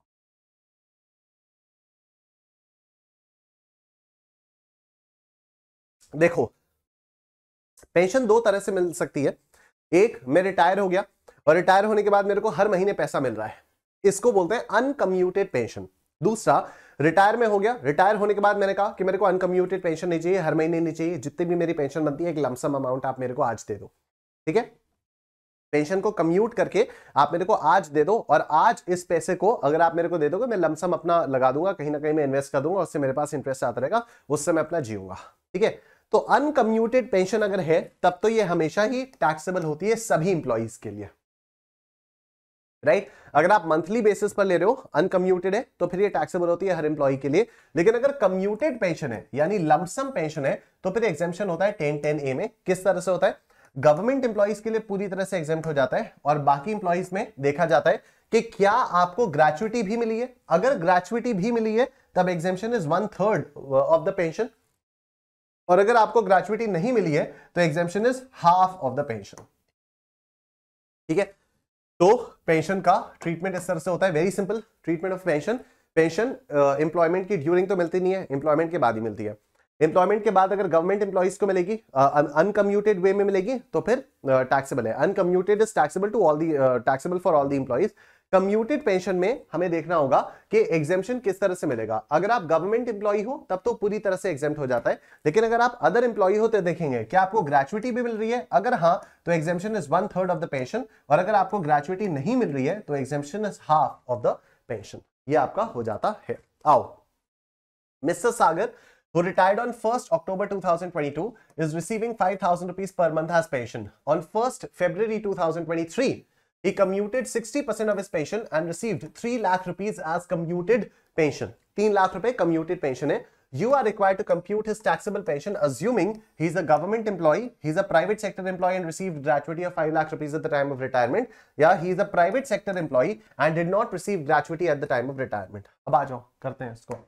देखो बड़ा सिंपल सा क्वेश्चन है, ठीक है, it's a very simple question. तो देखो मिस्टर सागर, इनका रिटायरमेंट हो गया था 1 अक्टूबर को, 5,000 रुपए महीने की पेंशन मिल रही है। अब अगर 5,000 रुपए महीने की पेंशन मिल रही है तब तो ये मंथली पेंशन है। मंथली पेंशन आपकी हमेशा टैक्सेबल होती है, राइट, और मंथली पेंशन आपकी अनकम्यूटेड है तभी टैक्सेबल होगी। कम्यूटेड में तो एग्जेम्प्ट होगा, अनकम्यूटेड में हमेशा टैक्सेबल होगा, कम्यूटेड में एग्जेम्प्ट होगा। आओ देखते हैं। On 1st February 2023, he commuted 60% of his pension and received 3 lakh rupees as commuted pension। ठीक है, तो अब देखो 1st अक्टूबर 2022 को ही रिटायर्ड, तो अक्टूबर को पेंशन मिली होगी, नवंबर में पेंशन मिली होगी, दिसंबर, जनवरी, फरवरी, मार्च, 6 महीने की इनको पेंशन मिली होगी। ठीक है, 6 महीने इनको पेंशन मिली होगी। इन्होंने 1 फरवरी में क्या किया, 1 फरवरी को अपनी पेंशन का 60% कम्यूट करा लिया, यानी 40% अभी भी अनकम्यूटेड है, राइट, 40% अभी भी अनकम्यूटेड पेंडिंग है, राइट। देखो 60%, टोटल पेंशन का 60% 3 लाख रुपए है, टोटल पेंशन का 60% 3 लाख रुपए है। ठीक है, 5,000 रुपए को भी तो 2 पार्ट्स में डिवाइड किया जाएगा। अब अगर इनिशियली पेंशन 5,000 रुपए मिल रही थी और उसके कुछ महीने बाद इन्होंने कम्यूट करवा ली, थोड़ी सी पेंशन इन्होंने कम्यूट करवा ली और 3 लाख रुपए इन्होंने कम्यूट करवा के ले ली, तो फिर जो भी पेंशन बची है वो सारी की सारी अनकम्यूटेड होगी। अब वो अनकम्यूटेड पेंशन ही मंथली बांटी जाएगी। तो पहले 5,000 रुपए मंथ की पेंशन मिल रही थी, लेकिन अब उसके बाद सिर्फ 40% ही तो मिलेगा 5,000 का। ठीक है, टोटल अनकम्यूटेड पेंशन जितनी भी रही होगी वो 5,000 रुपए थी, अब 60% तो कम्यूट हो गई, तो अब मिलेगी कितनी, 40% of 5,000 rupees.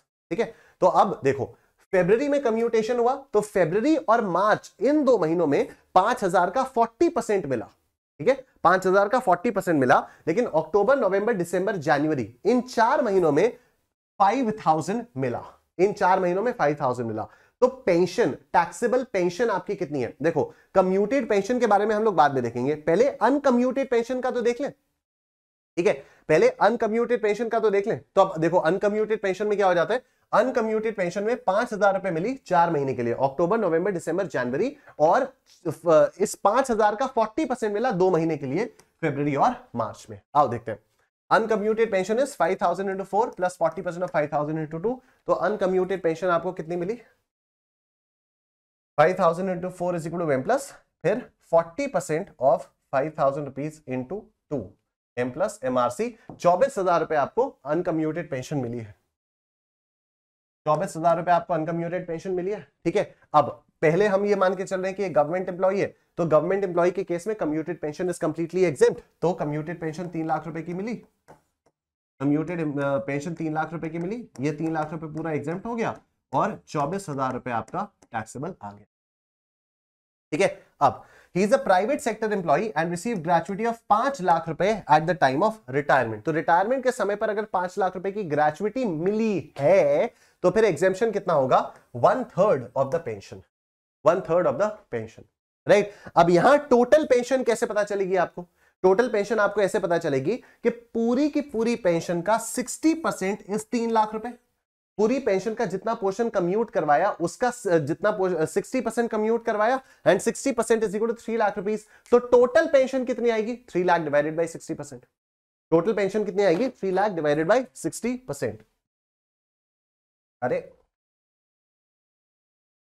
3 lakh divided by 60%, ये टोटल पेंशन निकल कर आएगी और ये 5 लाख रुपए की टोटल पेंशन निकल कर आएगी। ठीक है, आओ देखो, अनकम्यूटेड पेंशन तो आपकी वही रहेगी 24,000 रुपए, अनकम्यूटेड पेंशन आपकी वही रहेगी 24,000 रुपए। कम्यूटेड पेंशन कितनी हुई? कम्यूटेड पेंशन 3 लाख रुपए की मिली, तो कम्यूटेड पेंशन आ गई 3 लाख रुपए। ठीक है, कम्यूटेड पेंशन आपको 3 लाख रुपए की मिली और अब आपको एग्जेम्पशन कितना मिलेगा? 1/3 इंटू पेंशन, तो 1/3 इंटू ये 3 lakh divided by 60%। 3 lakh divided by 60% क्यों? क्योंकि टोटल पेंशन का 60% इन्होंने कम्यूट करवाया और वो 3 लाख रुपए निकला, तो टोटल पेंशन कितनी रही होगी? 3 लाख डिवाइडेड बाय 60%, राइट? तो ये कितना आएगा? 3 लाख का डिवाइडेड बाय 60% डिवाइडेड बाय 3, तो याद है 166 667 166 667, तो 3 लाख माइनस 166 667 याद है 133 333 133 333, तो टोटल टैक्सेबल पेंशन कितनी आ गई? प्लस 24,000, ये आता है आपका 157 333 157 333। अब दूसरा क्या है आपका? तीसरा क्या है? प्राइवेट सेक्टर एम्प्लॉय है और कोई ग्रेचुइटी नहीं मिल रही है, तो अगर ग्रेचुइटी नहीं मिल रही है तो half of the pension will be exempt, तो कोई टेंशन वाली बात नहीं है। अनकम्यूटेड पेंशन 24,000 पूरी टैक्सेबल होगी। कम्यूटेड पेंशन में 3 लाख रुपए मिला और एग्जेम्पशन कितना होगा? टोटल पूरी पेंशन का आधा, तो पूरी पेंशन कैसे आएगी? 3 लाख डिवाइडेड बाई 60%। ठीक है, 3 लाख डिवाइडेड बाई 60%, ये total pension I, divided by 2, 2.5 lakh रुपए का आपको एग्जेम्पशन मिल गया, तो ये आता है आपका 50, तो total 74,000 is your taxable pension. ठीक है sir, total 74,000 is your taxable pension. अब आ जाओ, बात करते हैं हम लोग लीव ट्रैवल कंसेशन के बारे में। ठीक है, लीव ट्रैवल कंसेशन के बारे में, तो कल जब हम लोग परक्विजिट्स पढ़ रहे थे तो हम लोगों ने ये बात की थी ना कि जो भी आपका टूर ट्रैवल अकोमोडेशन होगा वो सारा का सारा आपके हाथ में टैक्सेबल हो जाएगा except for leave travel concession. तो what is this leave travel concession? This is leave travel concession. ठीक है, कि एम्प्लॉयर अपने खर्चे पर एम्प्लॉइज को घूमने के लिए भेज देता है, एम्प्लॉय को उसकी फैमिली को घूमने वगैरह भेज देता है, तो फिर this is leave travel concession. ठीक, देखो, an employer can reimburse the traveling expenses of the employee or his relatives. This is known as leave travel concession. It is exempt under section 10 subsection 5 subject to certain conditions. Conditions आपको ये दी हुई है। आओ conditions देखते हैं एक बार। अगर आपका एयर से ट्रैवल है तो फिर least of the following is exempt, या तो एक्चुअल एक्सपेंसेस या तो इकोनॉमी क्लास फेयर। ठीक है, विच एवर इज लोअर। अगर एम्प्लॉयर ने आपको हवाई जहाज से भेजा है तो फिर इकोनॉमी क्लास या फिर actual expenses which ever is lower, उतना आपका एग्जेम्प्ट हो जाएगा। अगर किसी और मोड से भेजा हुआ है तो देखो, अगर डेस्टिनेशन पे रेलवे फैसिलिटी अवेलेबल है तो least of the following is exempt, या तो एक्चुअल एक्सपेंसेस या तो फर्स्ट एसी का जो भी रेलवे फेयर होगा वो आपका एग्जेम्प्ट हो जाएगा। अगर रेलवे फैसिलिटी अवेलेबल नहीं है, जहां आप जा रहे हो वहां पर रेलवे फैसिलिटी अवेलेबल नहीं है, तो देखो, अगर वहां पर recognised public transport facility available है तो least of the following is exempt, actual या फिर डीलक्स क्लास बस फेयर।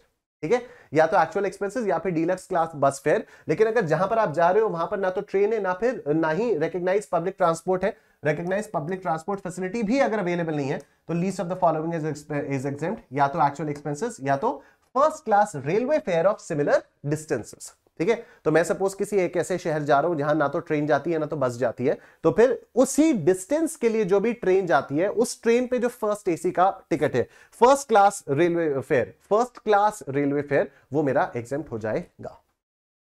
ठीक है, अब आ जाओ, इससे रिलेटेड कुछ और नोट्स हैं, इसके बारे में हम लोग बात करते हैं। Leave travel concession exemption is available only for the travel of assessee, his spouse, children and dependent relatives, mother, father, brother और sister। तो खुद के लिए, बीवी के लिए और बच्चों के लिए या फिर dependent relative। Exemption of LTC is available only for 2 children born on or after 1st October 1998।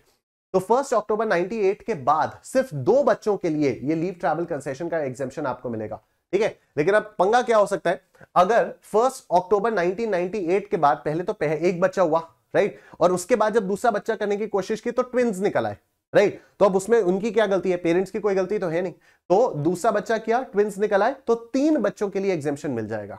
लेकिन अगर 1 अक्टूबर 98 के बाद पहला बच्चा किया और पहले बच्चे के टाइम पे ही ट्विंस निकल आए तो दूसरा बच्चा करने की कोई जरूरत नहीं थी, ठीक है। तो अगर पहले बच्चे ट्विंस आए और दूसरा बच्चा आपका सिंगल आया तो फिर उन तीनों का एग्जेम्पशन नहीं मिलेगा, सिर्फ ट्विंस के केस में एग्जेम्पशन मिलेगा जो बड़े थे, राइट, क्योंकि वो तीसरा बच्चा आपने फिर जबरदस्ती किया है। पहली बार में 2 बच्चे मिल गए थे, शांत हो जाना चाहिए था, राइट। तो देखो, this limit is not applicable in case of multiple births after 1 child.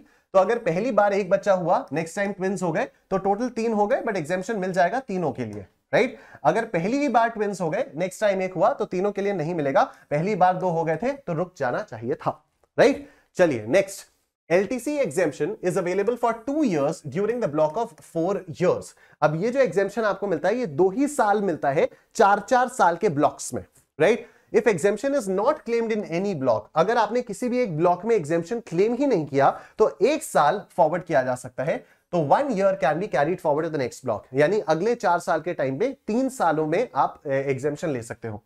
Current blocks, आपका पहला ब्लॉक चला था फाइनेंशियल ईयर 18 से 21 का और अब चल रहा है, करंटली जो ब्लॉक चल रहा है वो 2022 से 25 का चल रहा है। So for example, if in 2018 to 2021 block LTC exemption is not utilized, then 1 year benefit can be carried forward to 22-25 block. It means that in 22 to 25, assessee can claim benefit for 3 years. ठीक है? Alright. Question आ जाओ, देखते हैं, ये काफी बार पूछा गया है। तो आईसीआई के स्टडी मटेरियल का इलस्ट्रेशंस 11-12 भी है। मई 2013 में भी 4 नंबर का आया था, नवंबर 2016 में भी 4 नंबर का आया था। Let's see.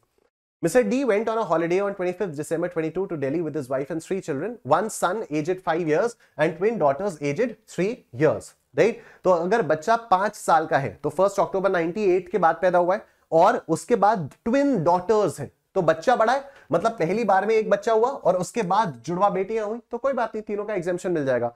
They went by flight economy class and the total cost of tickets reimbursed by the employer was 60,000 rupees, 45,000 rupees for adults and 15,000 for the 3 minor children। ठीक है, चलेगा, बिल्कुल चलेगा।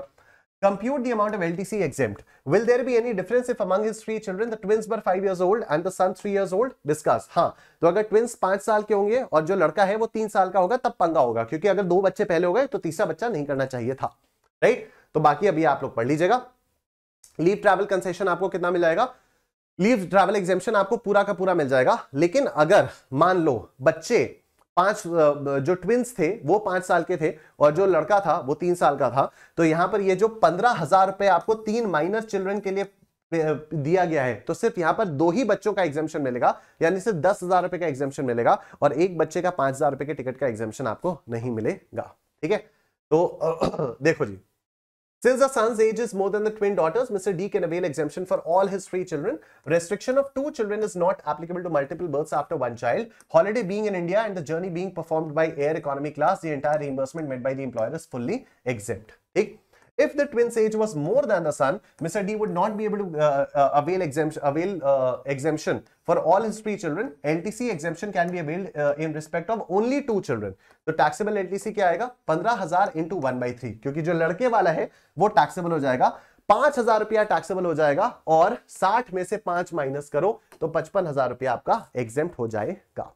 मतलब 45,000 रुपए पूरा इसका अडल्ट्स का एग्जेम्प्ट हो गया और 15 में से 10 एग्जेम्प्ट हुआ, तो टोटल 55,000 एग्जेम्प्ट हुआ, ठीक। नेक्स्ट आता है आपके पास रिट्रेंचमेंट कॉम्पनसेशन। अब ये रिट्रेंचमेंट कॉम्पनसेशन क्या होता है, आ जाओ देखते हैं। तो when an organization lays off its employees, it gives them some compensation known as a retrenchment compensation। तो जैसे अभी आप लोगों ने देखा होगा कई सारी कंपनीज जो है बहुत सारे एम्प्लॉइज को ले ऑफ कर रही हैं, ठीक है, बहुत सारे एम्प्लॉइज को ले ऑफ किया जा रहा है, तो उनको कुछ अगर एक्स्ट्रा पैसा दिया जाता है तो इसको रिट्रेंचमेंट कॉम्पनसेशन बोला जाता है। ये भी इनकम फ्रॉम सैलरीज के हेड में टैक्सेबल होता है, because this is in relation to modification of the terms of the contract, ठीक है, सेसेशन ऑफ एम्प्लॉयमेंट। तो ये आपका profits in lieu of salary की तरफ से टैक्सेबल होता है। It is taxable under the hands of employees. Exemption under section 10(10)(b) is available to the extent of least of the following। तो इसमें भी least of the following में आपका exemption मिलता है। क्या है?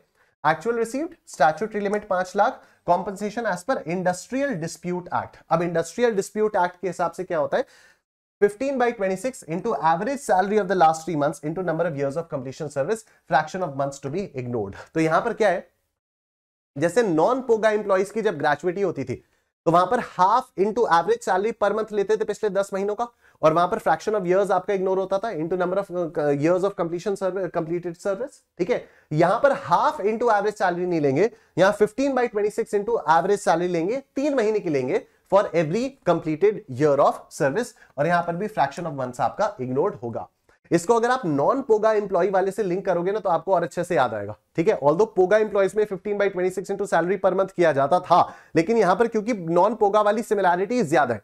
कैसे नॉन पोगा की सिमिलैरिटी ज्यादा है? एक तो एवरेज सैलरी ली जाती है पिछले 3 महीने की, 10 नहीं पिछले 3 महीने की। दूसरा फ्रैक्शन ऑफ इयर्स जो को है उसको इग्नोर कर दिया जाता है, तो यहां पर भी फ्रैक्शन ऑफ इयर्स को, फ्रैक्शन ऑफ मंथ्स को इग्नोर किया जाता है। और तीसरा, बस तीसरी कोई सिमिलैरिटी नहीं है, बस डिफरेंस इतना है कि नॉन पोगा के केस में हमें half into average salary per month करना था on the basis of last 10 months into number of years of completion completed service, लेकिन यहां पर आपको 15/26 करना हो जाता है।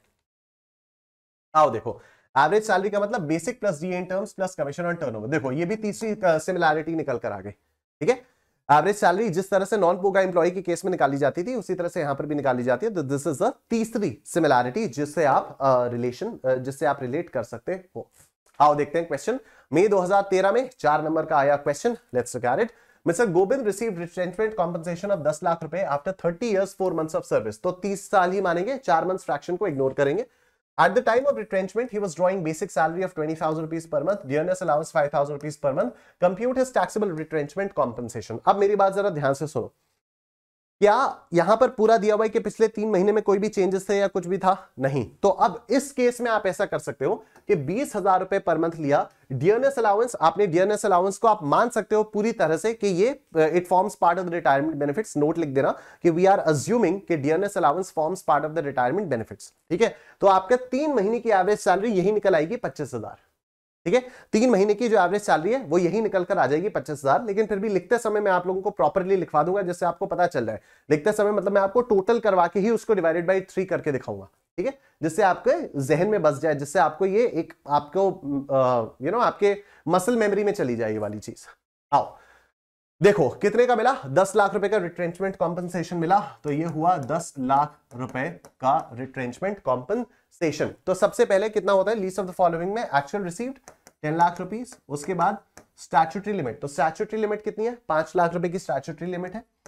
उसके बाद अब आपको करना है 15/26 into average salary of the last 3 months into number of years of completed service, right.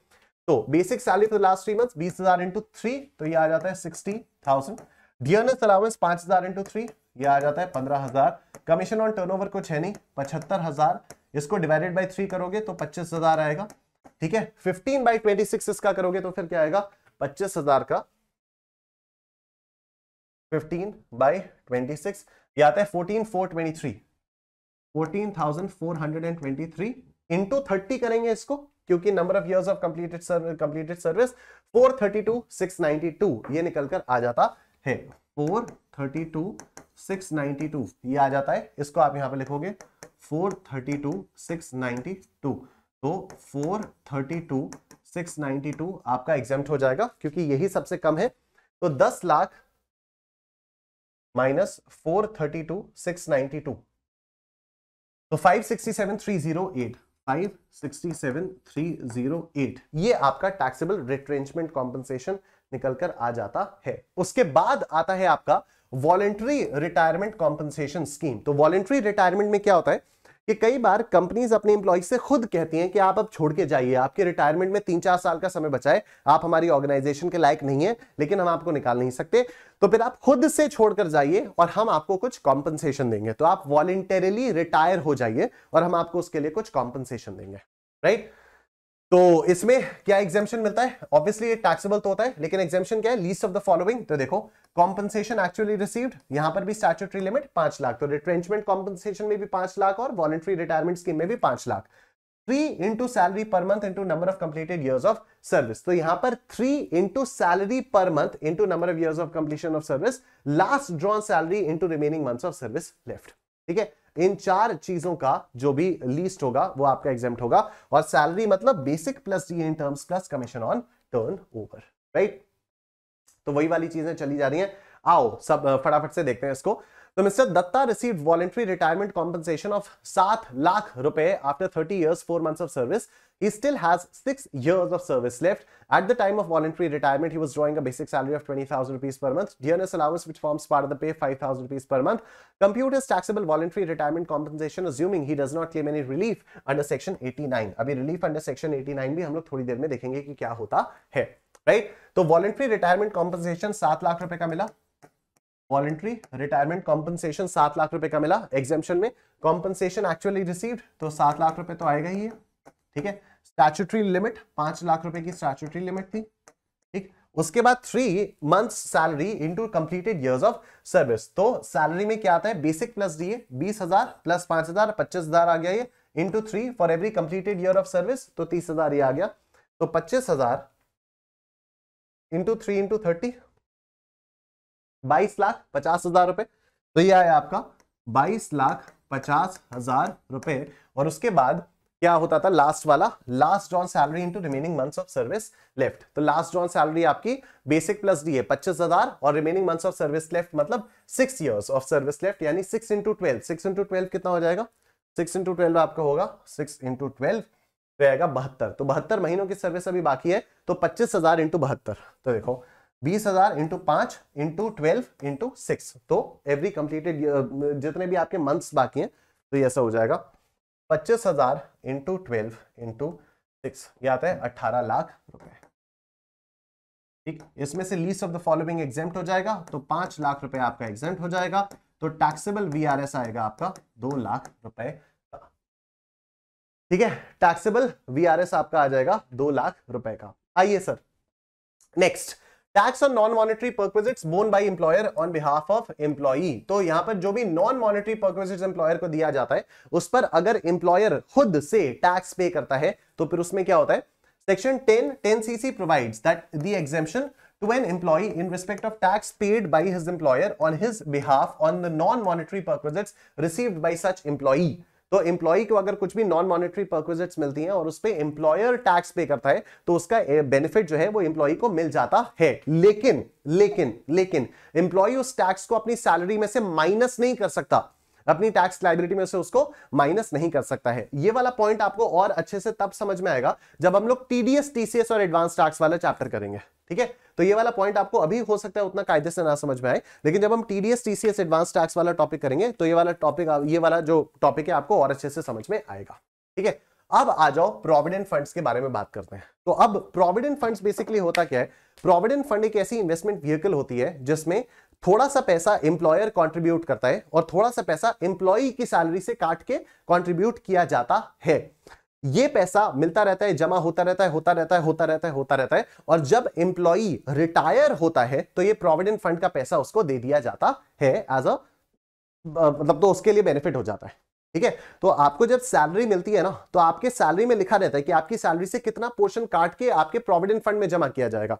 पैसा आप ही का होता है लेकिन मिलता रिटायरमेंट के समय पर है या फिर नौकरी छोड़ने के समय पर आपको मिलता है, राइट. तो क्या हो गया, अगर एम्प्लॉयर आपके बिहाफ पर कुछ आप ही के अकाउंट में पैसा जमा कर रहा है तो ये भी आपके लिए सैलरी हो गई, ठीक है. और आप जितना पैसा अपना प्रोविडेंट फंड में डाल रहे हो तो है तो आप ही की सैलरी, राइट. आई होप आपको बात समझ में आ रही है. सपोज आप मेरे एम्प्लॉई हो, राइट. तो मैंने आपके बिहाफ पर जितना पैसा आपके प्रोविडेंट फंड में डाला वो भी तो उसका बेनिफिट किसको मिलेगा, आपको मिलेगा. तो वो भी आपकी सैलरी, टैक्सेबल सैलरी, राइट.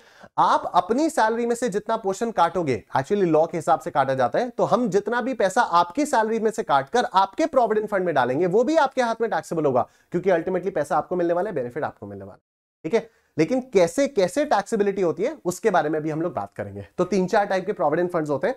आओ लेट्स सी. तो देखो प्रोविडेंट फंड में क्या क्या होता है. प्रोविडेंट फंड में एम्प्लॉयर्स कंट्रीब्यूशन होता है और उसके ऊपर इंटरेस्ट देयर ऑन आता है, मतलब एम्प्लॉयर ने जो इन्वेस्ट किया उस पर इंटरेस्ट. दूसरा employee's contribution and interest thereon, तो एम्प्लॉई ने जितना कंट्रीब्यूट किया उस पर इंटरेस्ट, वो भी आ जाता है. और उसके बाद 4 टाइप्स ऑफ प्रोविडेंट फंड्स हमारे पास होते हैं. कौन कौन से, statutory provident fund, recognised provident fund, unrecognised provident fund और पब्लिक प्रोविडेंट फंड, ठीक है. ये जो पहले 3 होते हैं ये एम्प्लॉईज के लिए होते हैं, मतलब एम्प्लॉयर भी डाल सकता है, एम्प्लॉई भी डाल सकता है, इसलिए इनको एम्प्लॉई प्रोविडेंट फंड्स भी बोला जाता है. और ये जो पब्लिक प्रोविडेंट फंड होता है ये नॉर्मली किसी के लिए भी हो सकता है, मतलब आप भी अभी इस समय एज अ स्टूडेंट भी आपके नाम का पीपीएफ खुलवाया जा सकता है और आपके पेरेंट्स आपके नाम पर कुछ कुछ इन्वेस्टमेंट शुरू कर सकते हैं, राइट, जिससे जब आप रिटायर हो तो आपको वो पीपीएफ का पैसा मिल जाए। आओ देखते हैं। The first three funds are for employees and hence are also known as employee provident fund. PPF is for everyone. सबसे पहले हम लोग बात करेंगे स्टैट्यूटरी प्रोविडेंट फंड के बारे में। तो ये जो स्टैट्यूटरी प्रोविडेंट फंड होता है ये गवर्नमेंट एम्प्लॉइज के लिए होता है, जैसे जो लोग रेलवेज वगैरह में एम्प्लॉयड होते हैं वगैरह वगैरह। टैक्सेबिलिटी कैसे होती है, देखो, जो एम्प्लॉयर का कॉन्ट्रीब्यूशन होता है वो एग्जेम्प्ट होता है, ठीक है, जो एम्प्लॉयर ने कंट्रीब्यूट किया वो एग्जेम्प्ट। प्रोविडेंट फंड में मैंने आपको बताया ना दो चीजें, एम्प्लॉयर भी कंट्रीब्यूट करता है, एम्प्लॉय भी कंट्रीब्यूट करता है। फिर चार चीजें कैसे हो गई, एम्प्लॉयर के कंट्रीब्यूशन पर इंटरेस्ट मिलेगा और एम्प्लॉय के कंट्रीब्यूशन पर भी इंटरेस्ट मिलेगा। देखो पांच चीजें हैं टोटल। अरे सर अभी दो बता रहे थे, फिर चार फिर पांच, हाँ पांच चीजें हैं टोटल। कैसे, एम्प्लॉयर का कंट्रीब्यूशन वो टैक्सेबल होगा या नहीं, एम्प्लॉयर के कंट्रीब्यूशन के ऊपर इंटरेस्ट मिलेगा वो टैक्सेबल होगा या नहीं, एम्प्लॉई का कंट्रीब्यूशन वो टैक्सेबल होगा या नहीं, एम्प्लॉई के कंट्रीब्यूशन के ऊपर जो इंटरेस्ट मिलेगा वो टैक्सेबल होगा या नहीं, और फिर पांचवा क्या है कि जब भी एम्प्लॉई उसको विथड्रॉ करेगा, कभी ना कभी तो प्रोविडेंट फंड का पैसा विथड्रॉ होगा ना, तो जब पांचवा ये है कि जब भी एम्प्लॉई उसको विथड्रॉ करेगा तो टैक्सेबिलिटी होगी या नहीं होगी, होगी तो कैसे होगी। ये पांच तरह से इन पांच हेडिंग्स में हम डिस्कस करेंगे अपने चारों के चारों प्रोविडेंट फंड्स को। Now let's see. तो एम्प्लॉयर का जो कंट्रीब्यूशन होता है स्टैट्यूटरी प्रोविडेंट फंड में वो एग्जेम्प्ट होता है, ठीक है।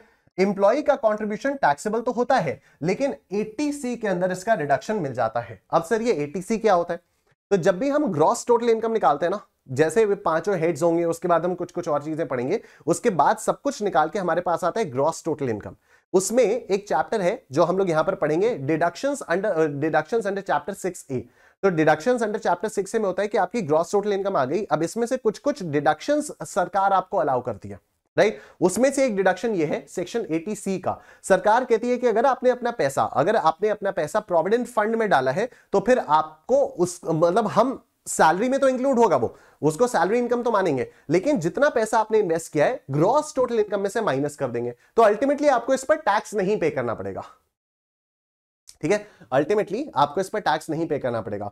तो even though it will be included in salary, जब आप सैलरी इनकम कैलकुलेट करोगे तो आप दिखाओगे उसमें कि हाँ ठीक है इतने मेरे को इन हैंड मिला और इतना मेरा कंट्रीब्यूशन टू प्रोविडेंट फंड था, वो आप दिखाओगे, सैलरी इनकम में इंक्लूड किया जाएगा, पर आपको उस पर टैक्स नहीं पे करना पड़ेगा, क्योंकि जब ग्रॉस टोटल इनकम आएगी तो वहां से आप माइनस कर दोगे कि हाँ ठीक है इतना पैसा तो मैंने कॉन्ट्रीब्यूट किया था प्रोविडेंट फंड में, तो इस पर मैं टैक्स नहीं दूंगा, right. Interest on employer's contribution exempt होता है, इंटरेस्ट ऑन एम्प्लॉइज कंट्रीब्यूशन ये भी एग्जेम्प्ट होता है, और पांचवा लास्ट लमसम पेमेंट और रिटायरमेंट और टर्मिनेशन ये भी एग्जेम्प्ट हो जाता है। तो स्टैट्यूटरी प्रोविडेंट फंड के अंदर सब कुछ बेसिकली एग्जेम्प्ट हो जाता है। The only thing taxable is employees contribution, लेकिन वो भी आपका 80C में उसका भी रिडक्शन मिल जाता है, तो कहीं पर भी टैक्सेबिलिटी अराइज नहीं होती है, तो एग्जाम में आने वाला नहीं है। Next, recognised provident fund. तो ऐसे फंड्स जिनको कमिश्नर ऑफ इनकम टैक्स का अप्रूवल मिल जाता है उनको रिकॉग्नाइज्ड प्रोविडेंट फंड्स कहा जाता है।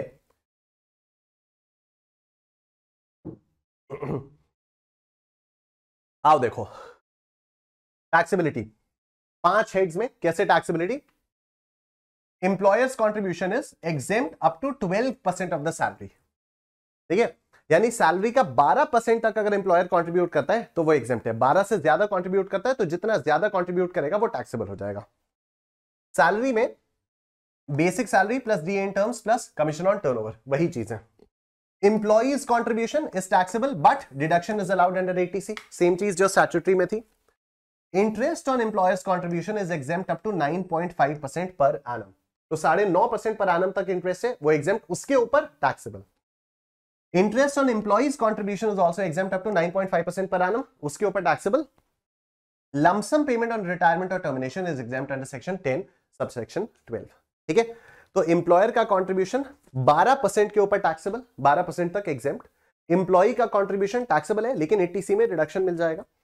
एम्प्लॉयर के कंट्रीब्यूशन पर जो इंटरेस्ट मिलेगा 9.5% तक एग्जेम्प्ट, उसके ऊपर टैक्सेबल। एम्प्लॉई के कंट्रीब्यूशन पर भी जो इंटरेस्ट मिलेगा 9.5% तक एग्जेम्प्ट, उसके ऊपर टैक्सेबल हो जाता है।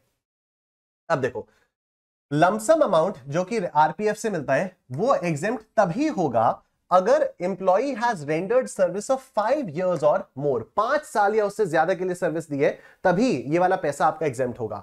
If employee rendered service less than 5 years, अगर एम्प्लॉय ने 5 साल से कम के लिए सर्विस रेंडर की है, exemption allowed in respect of employers contribution and interest shall be withdrawn however in the following 3 cases. तो अगर 5 साल से कम सर्विस दी है तो जो भी पहले आपको एग्जेम्पशंस मिले थे वो सारे के सारे विथड्रॉ हो जाएंगे और विथड्रॉल की ईयर में टैक्सेबल हो जाएंगे। लेकिन ये 3 केसेस में exemption shall not be withdrawn even if the service is less than 5 years। क्या क्या? Employee retired due to ill health, तबीयत खराब हो गई, उसकी वजह से अर्ली रिटायरमेंट लेना पड़ा और उसकी वजह से पैसा लिया गया, तो फिर टैक्सेबल नहीं होगा। Employee retired due to shutting down of employer's business, जब बिजनेस ही नहीं रहा तो मैं कहां नौकरी करने जाऊंगा। तीसरा, employee has retired with instruction that the balance in RPF should be transferred to new employer और to NPS account referred under section 80CC-D। तो आरपीएफ का पैसा या तो किसी नए एम्प्लॉयर का जो आरपीएफ है उसमें चला जाएगा, या फिर 80CC-D में हम लोग एक और चीज पढ़ेंगे which is the new pension scheme, right. तो न्यू पेंशन स्कीम में ट्रांसफर हुआ तब भी टैक्सेबिलिटी अराइज नहीं होगी। आइए क्वेश्चन देखते हैं, illustration number 8 of the ICI study material. Let's see. Mr. B is working in XYZ Limited and has given the details of his income in the previous year 22-23. You are required to compute his gross salary from the details given below. Basic salary कितनी है? 10,000 रुपए per month. DA 50% is for retirement benefits 8,000 रुपए per month. Commission as a percentage of turnover 0.1%. Turnover during the year 50 lakh rupees. Bonus 40,000. Gratuity 25,000. Own contribution in RPF 20,000. Employer's contribution to RPF 20% of his basic salary. 20% of his basic salary. Interest accrued in the RPF at 13% per annum 13,000 रुपए। ठीक है, तो अब आ जाओ, इसमें हम लोग काम करना शुरू कर देते हैं। Let's see. तो हमें करना क्या है? हमें करना है इसकी ग्रॉस सैलरी हम लोगों को कैलकुलेट करनी है। तो ग्रॉस सैलरी में सबसे पहले हम लोग बेसिक सैलरी लेंगे 10,000 रुपए पर मंथ। तो फिर 10,000 इंटू 12 ये कितना हो जाता है? 1,20,000 रुपए। ठीक है, उसके बाद डियरनेस अलाउंस, तो डियरनेस अलाउंस में 8,000 रुपए पर मंथ। ठीक है, रिटायरमेंट बेनिफिट्स के लिए 50% है, ठीक है, लेकिन सैलरी कंप्यूट करते समय तो पूरी 8,000 आएगी। तो 8,000 इंटू 12, 8,000 इंटू 12 ये कितना आता है? 9,696,000 सॉरी, 8,000 इंटू 12 ये आ जाता है आपका 96,000। ठीक है, ये आता है आपका 96,000। ठीक है, उसके बाद commission as a percentage of turnover 0.1%, right. और टर्नओवर ड्यूरिंग द ईयर कितना था? 50 लाख रुपए। तो 50 लाख का 0.1%, 50 लाख का 0.1% है ना, 0.1% याद है 5,000 रुपए। 5,000 रुपए इज कमीशन ऑन टर्नओवर। उसके बाद क्या है ये? बोनस। बोनस इज 40,000 रुपए। बोनस इज 40,000 रुपए, राइट। ग्रेचुइटी, ग्रेचुइटी आपको मिली है 25,000 रुपए। तो अब ग्रेचुइटी के लिए हम वही सारा ड्रामा करेंगे जो भी ग्रेचुइटी में होता है। ठीक है, तो अब ग्रेचुइटी में ये टैक्सेबल होगी या ग्रेचुइटी ये एग्जेम्प्ट होगी। तो आ जाओ देखो, Mr. B is working in XYZ Limited and has given the details of his income for previous year 22-23. ये अभी भी काम कर रहा है, यानी ये जो ग्रेचुइटी है ये during the course of employment मिली है। तो अगर during the course of employment मिली है तो फिर पूरी की पूरी टैक्सेबल हो जाएगी। तो ये जो 25,000 रुपए की ग्रेचुइटी है ये आपकी टैक्सेबल यहां पर हो जाएगी। 25,000 रुपए की जो ग्रेचुइटी है ये यहां पर टैक्सेबल हो जाए। उसके बाद his own contribution in RPF 20,000 रुपए, ये टैक्सेबल तो होगा लेकिन इसका रिडक्शन मिल जाएगा आपको 80C के अंदर। ठीक है, ये टैक्सेबल तो होगा, तो अगर टैक्सेबल है तो हमें इसको यहां पर कंप्यूटेशन में इंक्लूड करना चाहिए। अगर ये 20,000 रुपए टैक्सेबल है तो हमें इसको कंप्यूटेशन में इंक्लूड करना चाहिए, बिल्कुल करना चाहिए। तो क्या मैं अलग से यहां पर 20,000 रुपीज लिखूंगा? नहीं। क्यों? क्योंकि मैं ऑलरेडी ये बेसिक सैलरी और डियरनेस और कमीशन और सारी की सारी चीजें तो मैं ऑलरेडी ऐड कर चुका हूं। सारी की सारी चीजें तो मैं ऑलरेडी ऐड कर चुका हूं। आपके मन में आना चाहिए कि क्या ये 20,000 को मैं माइनस करूंगा क्या सैलरी में से? तो वो भी नहीं, सैलरी में से माइनस नहीं किया जाएगा 20,000 रुपए। Even though it is not taxable, salary में से माइनस नहीं किया जाएगा, ये माइनस होगा ग्रॉस टोटल इनकम में से। ठीक है, ये माइनस होगा ग्रॉस टोटल इनकम में से। तो ये जो 20,000 रुपए का खुद का कंट्रीब्यूशन है ये ग्रॉस सैलरी में इंक्लूड किया जाता है, हम अलग से इंक्लूड नहीं करेंगे क्योंकि हम ऑलरेडी पूरी की पूरी बेसिक सैलरी डीए सब इंक्लूड कर चुके हैं। सब तो हम लोग यहां पर कैलकुलेट करते हुए चल रहे हैं। तो 20,000 रुपए हमें अलग से ऐड करने की जरूरत नहीं है। इसका जो डिडक्शन मिलेगा ये सैलरी में से डिडक्शन नहीं मिलता है। देखो अल्टीमेट बात वही आती है, लेकिन प्रेजेंटेशन वाइज अगर देखा जाए तो सैलरी में से माइनस नहीं किया जाता है, ये ग्रॉस टोटल इनकम में से माइनस किया जाता है, राइट। तो खैर इसका भी कुछ नहीं होगा। उसके बाद आओ employer's contribution to RPF. Employer's contribution to RPF 20% of his basic salary. तो बेसिक सैलरी कितनी है? 10,000 रुपए पर मंथ, यानी 1,20,000 रुपए। इसका 20% एम्प्लॉयर ने कॉन्ट्रीब्यूट किया हुआ है। तो 1,20,000 का 20% यानी 24,000 रुपए एम्प्लॉयर ने कॉन्ट्रीब्यूट किया हुआ है। ठीक है, एम्प्लॉयर ने कॉन्ट्रीब्यूट किया हुआ है 24,000 रुपए, 24,000 रुपए। लेकिन एग्जेम्पशन कितना मिलता है? एग्जेम्पशन तो आपको सिर्फ 12% का मिलता है, 12% of salary, exempt up to 12% of salary. तो पहले तो सैलरी कैलकुलेट करें, फिर उसका 12% एग्जेम्प्ट हो जाएगा। तो आओ लेट्स सी, बेसिक सैलरी कितनी आएगी आपकी? बेसिक सैलरी आपकी आएगी यही, बेसिक सैलरी 10,000 रुपए पर मंथ। ठीक है, बेसिक सैलरी आपकी 10,000 रुपए पर मंथ, यानी साल भर की कितनी? 1,20,000। तो 10,000 इंटू 12, 1,20,000। ठीक है, डीए इन टर्म्स कितना है? डीए 8,000 रुपए पर मंथ और 50% इसका इन टर्म्स है, तो 4,000 इंटू 12, डी आ जाएगा 4,000 इंटू 12, तो 48,000 का डी आ गया। उसके बाद कमीशन ऑन टर्नओवर हम लोग देखते हैं, तो कमीशन ऑन टर्नओवर कितना है? 5,000 है। कमीशन ऑन टर्नओवर 5,000 है। ठीक है, तो ये आ गई आपकी सैलरी 1,20,000 प्लस 48,000 प्लस 5,000, सैलरी 173 आई, 1,73,000। इसका 12%, इसका 12%, इसका 12%, 20,760, 20,760। तो 20,760 12% ऑफ द सैलरी, ये एग्जेम्प्ट है, इसके ऊपर टैक्सेबल।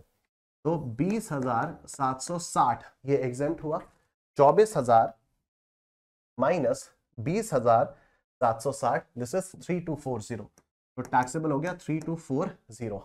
ठीक है, उसके बाद interest accrued in the RPF 13% पर आनम। तो 9.5% तक ही तो एग्जेम्प्ट है, चाहे वो खुद के कंट्रीब्यूशन पर हो, चाहे वो एम्प्लॉई के कंट्रीब्यूशन, एम्प्लॉयर के कंट्रीब्यूशन पर हो, 9.5% तक ही एग्जेम्प्ट है। ये तो 13,000 रुपया मिला, 13% के रेट पर मिला, तो 13% पर 13,000 रुपए मिला। एग्जेम्प्ट सिर्फ 9.5% तक है, उसके ऊपर टैक्सेबल। तो देखो, इंटरेस्ट अक्रूड एट 13%, कितना आया? 13,000 रुपए, राइट। इसमें से एग्जेम्प्ट कितना होगा? सिर्फ 9.5% एग्जेम्प्ट होगा। तो 13% अगर है तो 13,000 मिल रहा है, तो 9.5% अगर होगा तो कितना मिलना चाहिए? यूनिटरी मेथड लगाएंगे, इनटू करेंगे, डिवाइड करेंगे, तो 9.5 इंटू 13,000 डिवाइडेड बाय 13, ये आपका आ जाएगा 9,500 रुपए,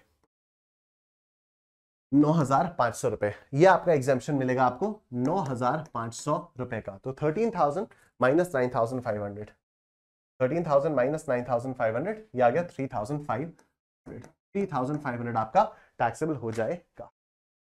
ठीक है, तो टोटल ग्रॉस सैलरी कितनी आ गई? 1,20,000 plus 96,000 plus 5,000 plus 40,000 plus 25,000 plus 3240 plus 3,500, and this is 292,740. 292,740,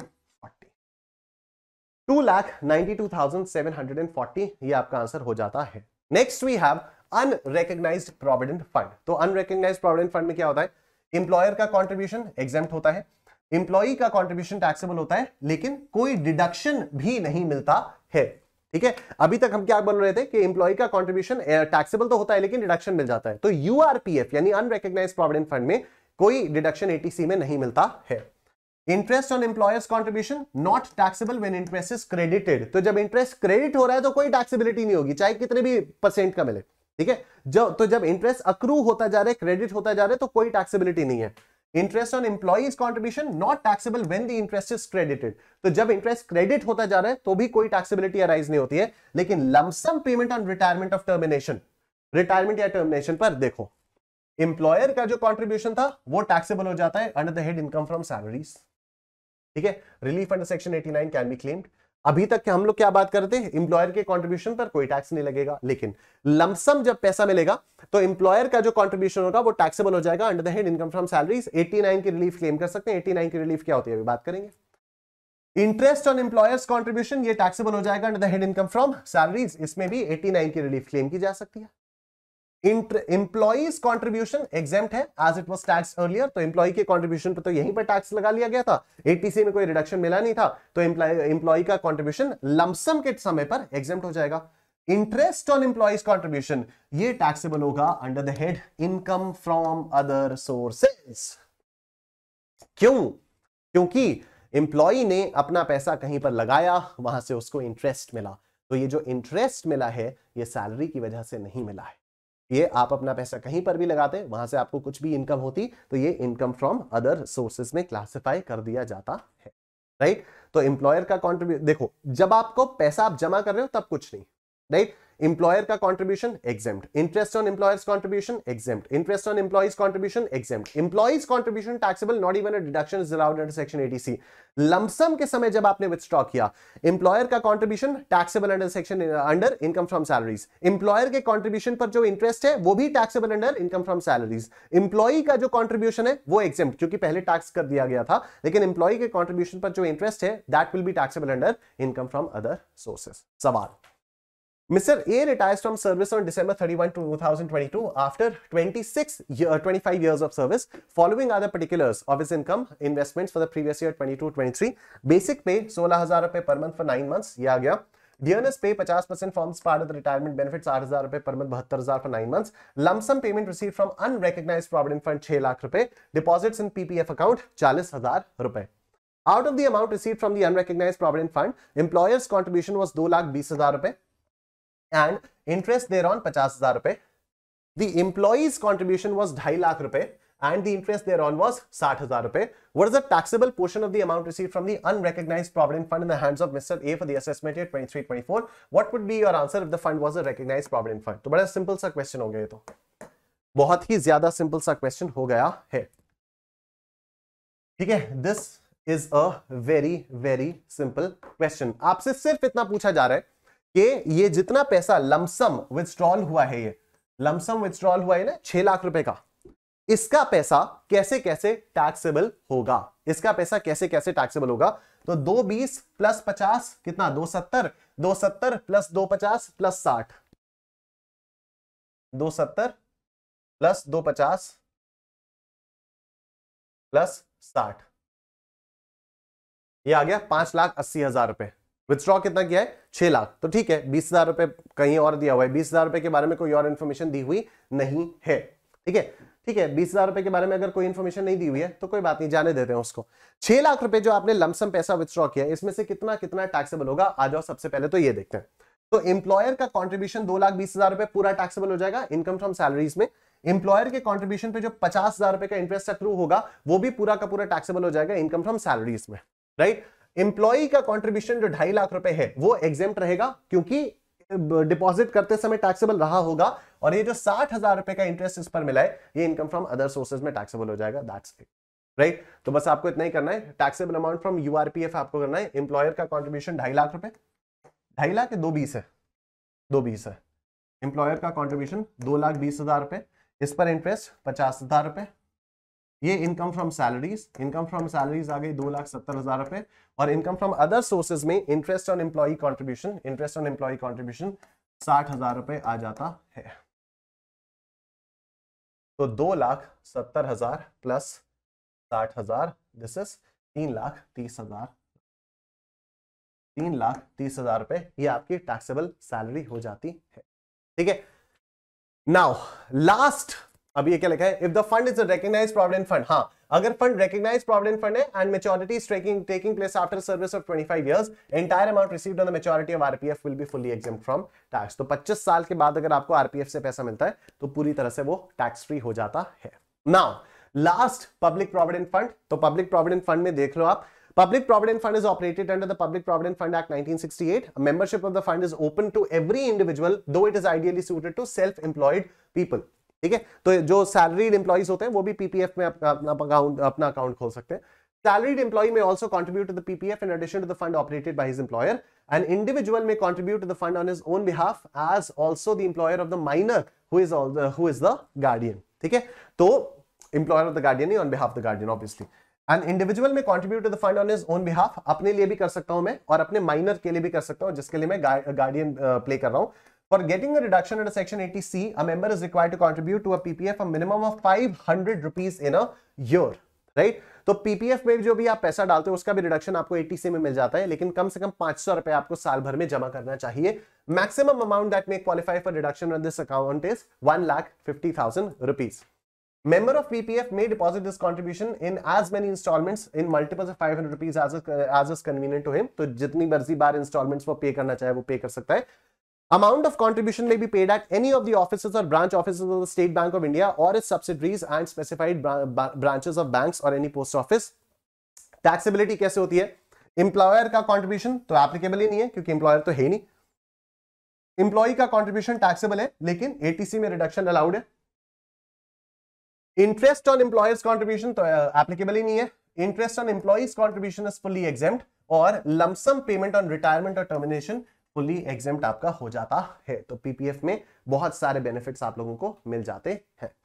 now last concept हमारा है. आज की क्लास थोड़ी सी एक्सटेंड जरूर हो रही है क्योंकि 1.5 घंटा हो चुका है, लेकिन फिर भी हमारा एक कॉन्सेप्ट बचा हुआ है और उस कॉन्सेप्ट को करेंगे तभी ये सैलरी आज कंप्लीट हो जाएगा. And that last concept is relief under section 89.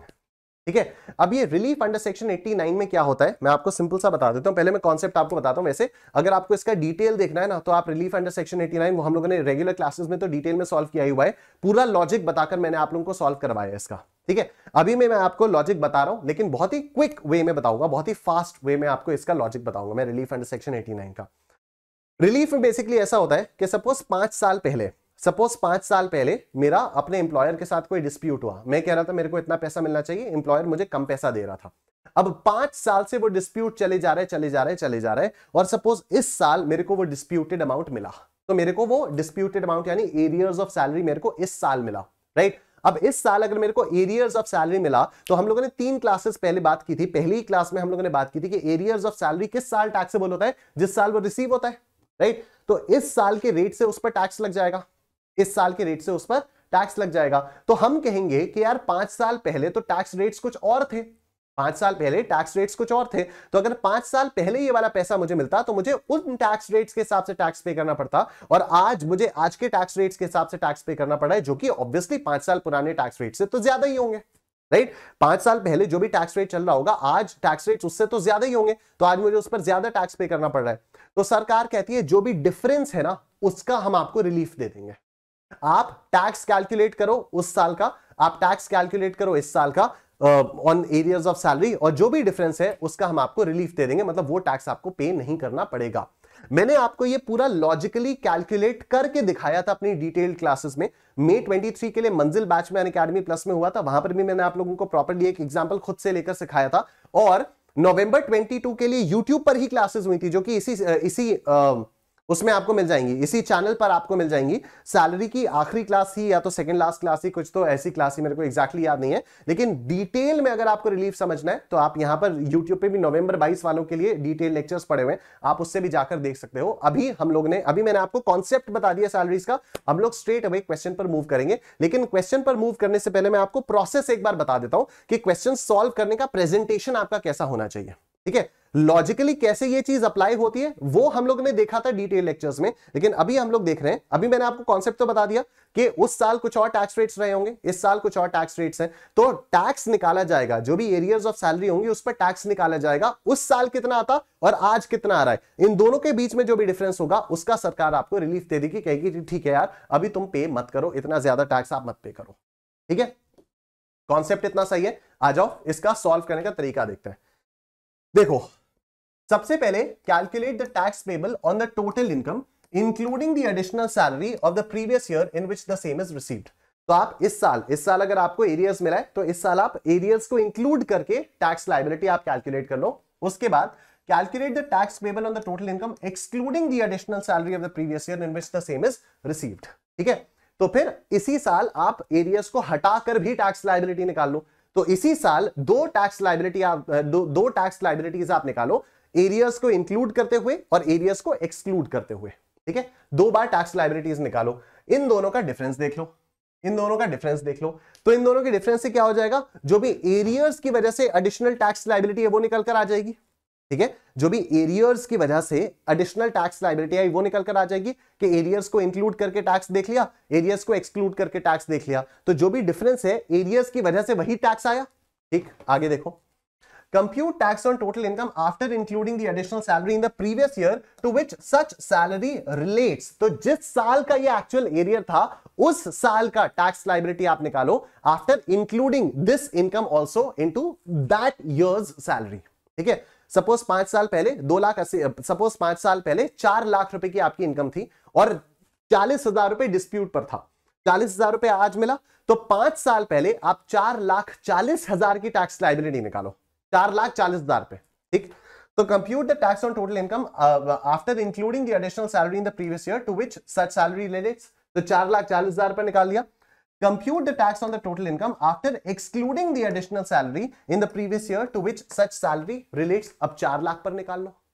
ठीक है, उसी साल जिस साल का ये एरिया रिलेटेड है उस साल पहले 4,40 पर टैक्स लायबिलिटी निकाल लो और फिर 4 लाख पर निकाल लो, तो इन दोनों का जो डिफरेंस होगा वो पता चल जाएगा कि उस साल अगर आपको 40,000 रुपए एक्स्ट्रा मिलता तो फिर उस पर कितनी टैक्स लायबिलिटी आती है।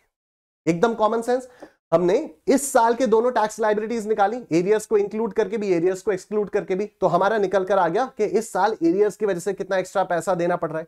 फिर हमने जिस साल से ये एरियर्स रिलेटेड था उस साल का देखा कि इंक्लूडिंग एरियर्स भी निकाल लो टैक्स लायबिलिटी, एक्सक्लूडिंग एरियर्स भी निकाल लो टैक्स लायबिलिटी, तो टैक्स लायबिलिटी पर एरियर्स पर कितनी टैक्सेबिलिटी आ रही है वो भी समझ में आ जाएगा। और फिर इस साल की जो टैक्स लायबिलिटी एरियर्स पर आई माइनस उस साल की टैक्स लायबिलिटी जो एरियर्स की आ रही होती, इनको माइनस कर दो, रिलीफ आ जाएगी, सिंपल। ठीक है, तो find out the difference between 4 and 5, ये हो गया। फिर रिलीफ कितनी आएगी, tax computed at 3 minus tax computed at 6, tax computed at 3 minus tax computed at 6। तो जो इस साल वाले डिफरेंस है और जो उस साल वाले डिफरेंस थे, इन दोनों का जो भी डिफरेंस होगा that will B relief. Again मैं आपको बता रहा हूं, अगर आपको ये थोड़ा सा भी फास्ट लग रहा है या कुछ भी लग रहा है, ठीक है, देखो है तो ये फास्ट ट्रैक बैच है, तो वैसे भी ये रिवीजन के लिए, लेकिन जितने लोगों ने भी पहले कभी नहीं पढ़ा है वो लोग भी देख रहे हैं और आप लोगों को भी समझ में चीजें आ रही हैं। पर कुछ कुछ चीजें हो सकता है, जैसे ये रिलीफ वाली चीज है, I took an entire hour in explaining this concept on YouTube as well as on plus, right. तो फिर आप इसको डिटेल लेक्चर से देख सकते हो, यूट्यूब पर भी अवेलेबल है। आप यूट्यूब पर इसी चैनल पे सैलरीज में जाओगे तो डिटेल लेक्चर्स आपको सैलरी के दिख जाएंगे नवंबर 22 के, वहां से आप इसको देख सकते हो। ठीक है, चलो आओ देखो, इलस्ट्रेशन 25 है आईसीआई के स्टडी मटेरियल का, लेट्स लुक एट इट। यहां पर नहीं है, ठीक है, मैं आपको एक काम करता हूं, मैं आपको आईसीआई के स्टडी मटेरियल से दिखा देता हूं, आपके नोट्स में तो है ही, ठीक है, यहां नहीं है तो मैं आपको स्टडी मटेरियल से दिखा देता हूं। ठीक है जी, तो let me open the ICAI का स्टडी मटेरियल। ये आईसीएआई की वेबसाइट है, स्टूडेंट सेक्शन में आएंगे, बीओएस नॉलेज पोर्टल में आएंगे, बीओएस नॉलेज पोर्टल में जाएंगे, यहां पर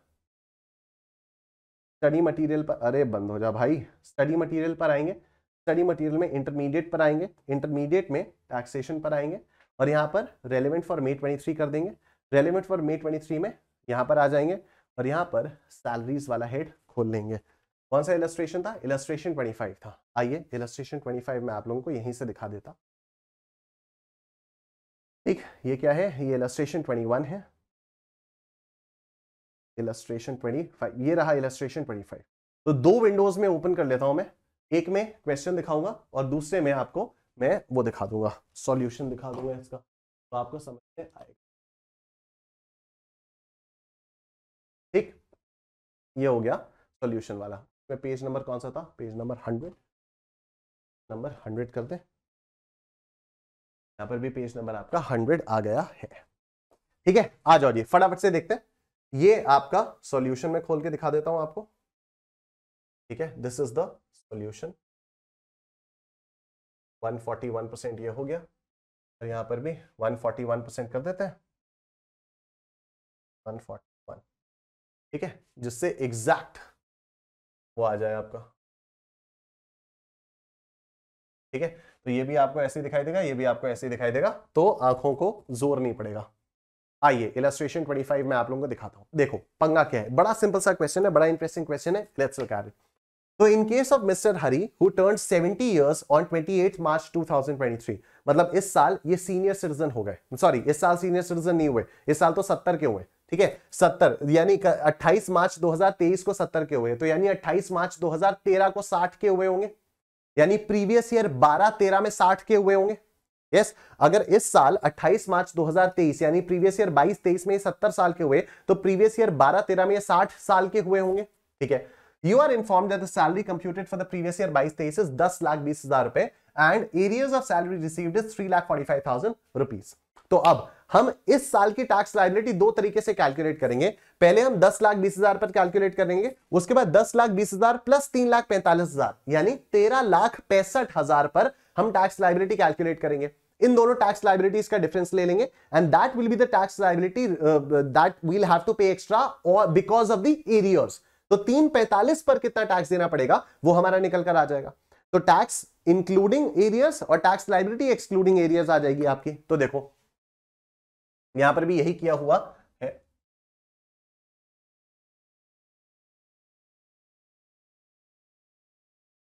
देखो यहां पर भी एग्जैक्टली यही किया हुआ है। अरे ये क्या हो गया, अभी सही हुआ? हाँ ये देखो यहां पर भी यही किया हुआ है। लेट्स सी, तो अभी क्या हुआ, कंप्यूटेशन ऑफ टैक्स पेबल में हमने क्या किया, current year salary 10,20,000 10,20,000 including arrears excluding arrear. Including arrears में 3,45,000 ऐड किया, तो करंट ईयर का 13,65,000 आया, 10,20,000 आया। ठीक है, अब 13,65,000 पर टैक्स लायबिलिटी कैलकुलेट की और इसमें सेस कैलकुलेट किया, हेल्थ एंड एजुकेशन सेस। ठीक, सिमिलरली यहां पर 10,20,000 पर टैक्स और हेल्थ एंड एजुकेशन सेस, ये आ गया आपका 1,20,640। यहां आया 228,280, 228,280 माइनस 1,20,640, ये डिफरेंस जो आया that is the tax on the arrears 3,45,000 रुपए। ठीक है, टैक्स लायबिलिटी कैलकुलेट करनी आप सब लोगों को आती है। 3 लाख तक नील होगा क्योंकि ये 70 साल की एज है ना इनकी, तो 3 लाख तक नील होगा। 3 से 5 5%, 5 से 10 20% और 10 के ऊपर 30%। राइट, तो यहां पर 20,000 पर 30% लगेगा और यहां पर जितना भी आता है ये 3,65,000 पर 30% का टैक्स लगेगा एंड सो ऑन।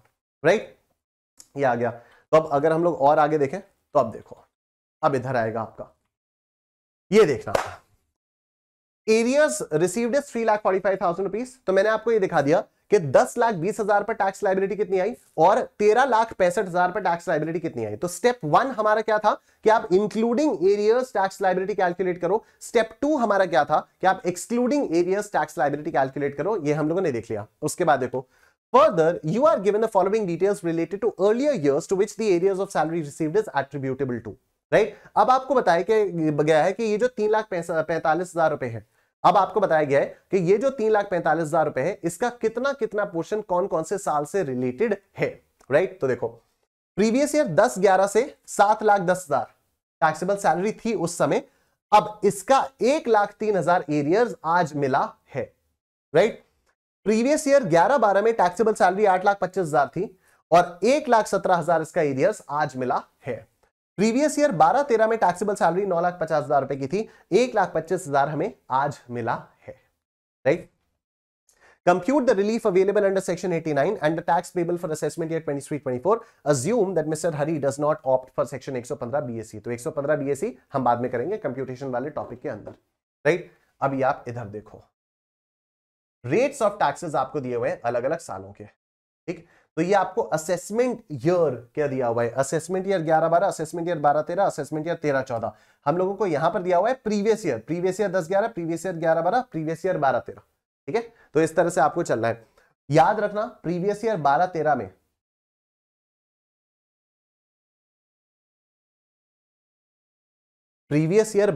में ये बंदा 60 का हुआ है। ठीक है, तो 60 का होने से सीनियर सिटीजन वाले रेट्स लगेंगे। सीनियर सिटीजन वाले रेट्स लगेंगे सिर्फ 12-13 में, सीनियर सिटीजन वाले रेट्स 10-11 और 11-12 में नहीं लगेंगे। ठीक है, तो आप देखो अब हमें करना क्या होगा। स्लैब रेट्स आपको दिए इनकम टैक्स के for resident individuals of aged 60 years और मोर, मतलब ये सीनियर सिटीजन वाले रेट्स हैं और ये आपके नॉन सीनियर सिटीजन वाले रेट्स हैं। हम लोगों को 11-12 की टैक्सेस कैलकुलेट करने including arrears as well as excluding arrears. हमें 12-13 के टैक्सेस कैलकुलेट करने including arrears as well as excluding arrears, और हमें 13-14 के टैक्सेस कैलकुलेट करने including arrears as well as excluding arrears. और सुनो, education cess at 2% and secondary and higher education cess at 1% was attracted on the income tax for all the above preceding years। मतलब 10-11, 11-12, 12-13 previous years के terms में बोल रहा हूं मैं। ठीक है, previous year 10-11, previous year 11-12, previous year 12-13, इन तीनों सालों में हेल्थ एंड एजुकेशन सेस नहीं था। इन तीनों सालों में education cess and secondary and higher education cess था।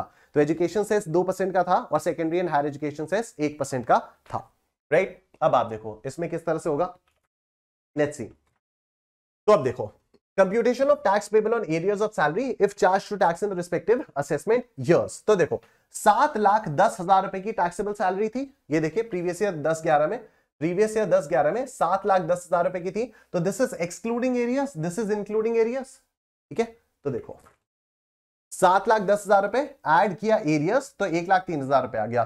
तो ये इंक्लूडिंग एरियस, ये एक्सक्लूडिंग एरियस। अब इसमें इंक्लूडिंग एरियस की टैक्स लायबिलिटी आई, ये एक्सक्लूडिंग एरियस की टैक्स लायबिलिटी आई। टैक्स लायबिलिटी आप निकाल सकते हो, बेसिक्स ऑफ टैक्स में हम लोगों ने अच्छी खासी प्रैक्टिस की, आपको नोट्स में भी मैंने बहुत सारे क्वेश्चंस दिए थे जिससे आप प्रैक्टिस कर पाओ, राइट।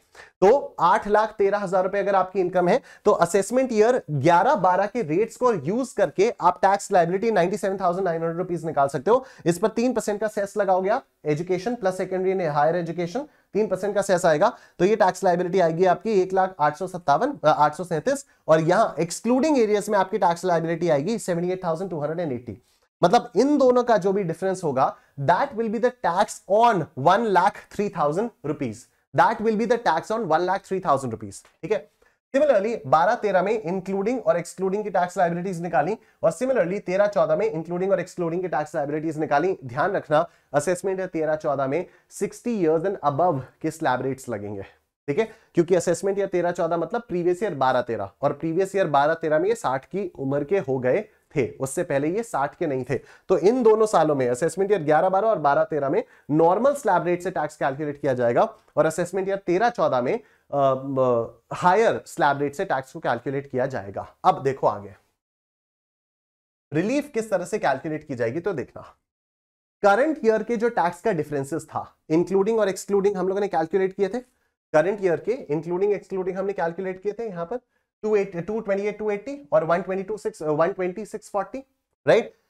ये एक्स्ट्रा हमें देना पड़ रहा था, इसमें से हम माइनस करेंगे, इसमें से हम माइनस करेंगे the tax on arrears in the respective years, तभी जाकर रिलीफ निकल कर आएगी, ठीक है। तो अभी देखो ये हमारा डिफरेंस कैसे आया, हमें 1,07,640 रुपए एक्स्ट्रा देना पड़ रहा है, राइट। तो tax payable in assessment year 23-24 on arrears कैसे आया, tax on income including arrears minus tax on income excluding arrears. तो 1,07,640 rupees is a tax on arrears जो हमें इस साल पे करना पड़ा। लेकिन अगर रिस्पेक्टिव ईयर्स में हम पे कर देते तो हमें कितना पे करना पड़ता, कितना पे करना पड़ता, देखो इतना पे करना पड़ता, this minus this, this minus this, ये असेसमेंट ईयर 11-12 का, असेसमेंट ईयर 11-12 का दिस माइनस दिस, इतना पे करते, फिर दिस माइनस दिस, इतना भी पे करते, दिस माइनस दिस, इतना भी पे करते। यहां पर आईसीएआई ने इसको कैसे सॉल्व किया है, आईसीएआई ने instead of doing this minus this plus this minus this plus this minus this, ICAI ने this plus this plus this कर दिया है और माइनस किया है this plus this plus this, ठीक है। तो आईसीएआई ने किस तरह से किया हुआ है, tax on income including arrears 1,08,57 यानी ये वाला, दिस प्लस दिस 138,638 प्लस 151,925 और माइनस कर दिया है 78,280 माइनस 102,485 माइनस 118,450। बात एग्जैक्टली वही है जो मैं आपको बता रहा हूं, ठीक है, बात एग्जैक्टली वही है। हमें करना क्या है, हमें बेसिकली डिफरेंस चाहिए, एरियर्स पे कितना टैक्स हम आज दे रहे हैं, एरियर्स पर कितना टैक्स हम पहले देते, इन दोनों का जो डिफरेंस है वही रिलीफ है, ठीक है। एरियर्स पर कितना टैक्स हम आज दे रहे हैं वो ये फिगर आई, एरियर्स पर कितना टैक्स हम पहले देते, देखो एरियर्स पर कितना टैक्स हम पहले देते, ये मैं आपको थोड़ा सा कैलकुलेटर पे करके दिखाता हूं तो आपको और समझ में आएगा कायदे से। हम 1,01,00837 माइनस 78,280 इतना पैसा तो एरियर्स पर हम पहले देते ना, तो इसको कर दो m प्लस। फिर इस साल हम कितना पैसा एरियर्स में देते, दिस माइनस दिस 138,638 माइनस 102,485, इतना पैसा तो हम एरियर्स पे पहले भी देते ना, m प्लस। फिर लास्ट में ये 151,925 माइनस 118,450, इतना पैसा तो हम एरियर्स में पहले भी देते ना, m प्लस। तो एरियर्स पे पहले कितना पैसा देते, एरियर्स पे पहले हम 92,185 तो देते ना, एरियर्स पे पहले 92,185 तो देते ना, ठीक है। तो एरियर्स पे अभी देना पड़ रहा है 107640, एरियर्स पे पहले देते 92,185, दिस माइनस दिस, इतना हमें अभी टैक्स रेट्स की वजह से एक्स्ट्रा देना पड़ रहा है, इतने की रिलीफ ले लो।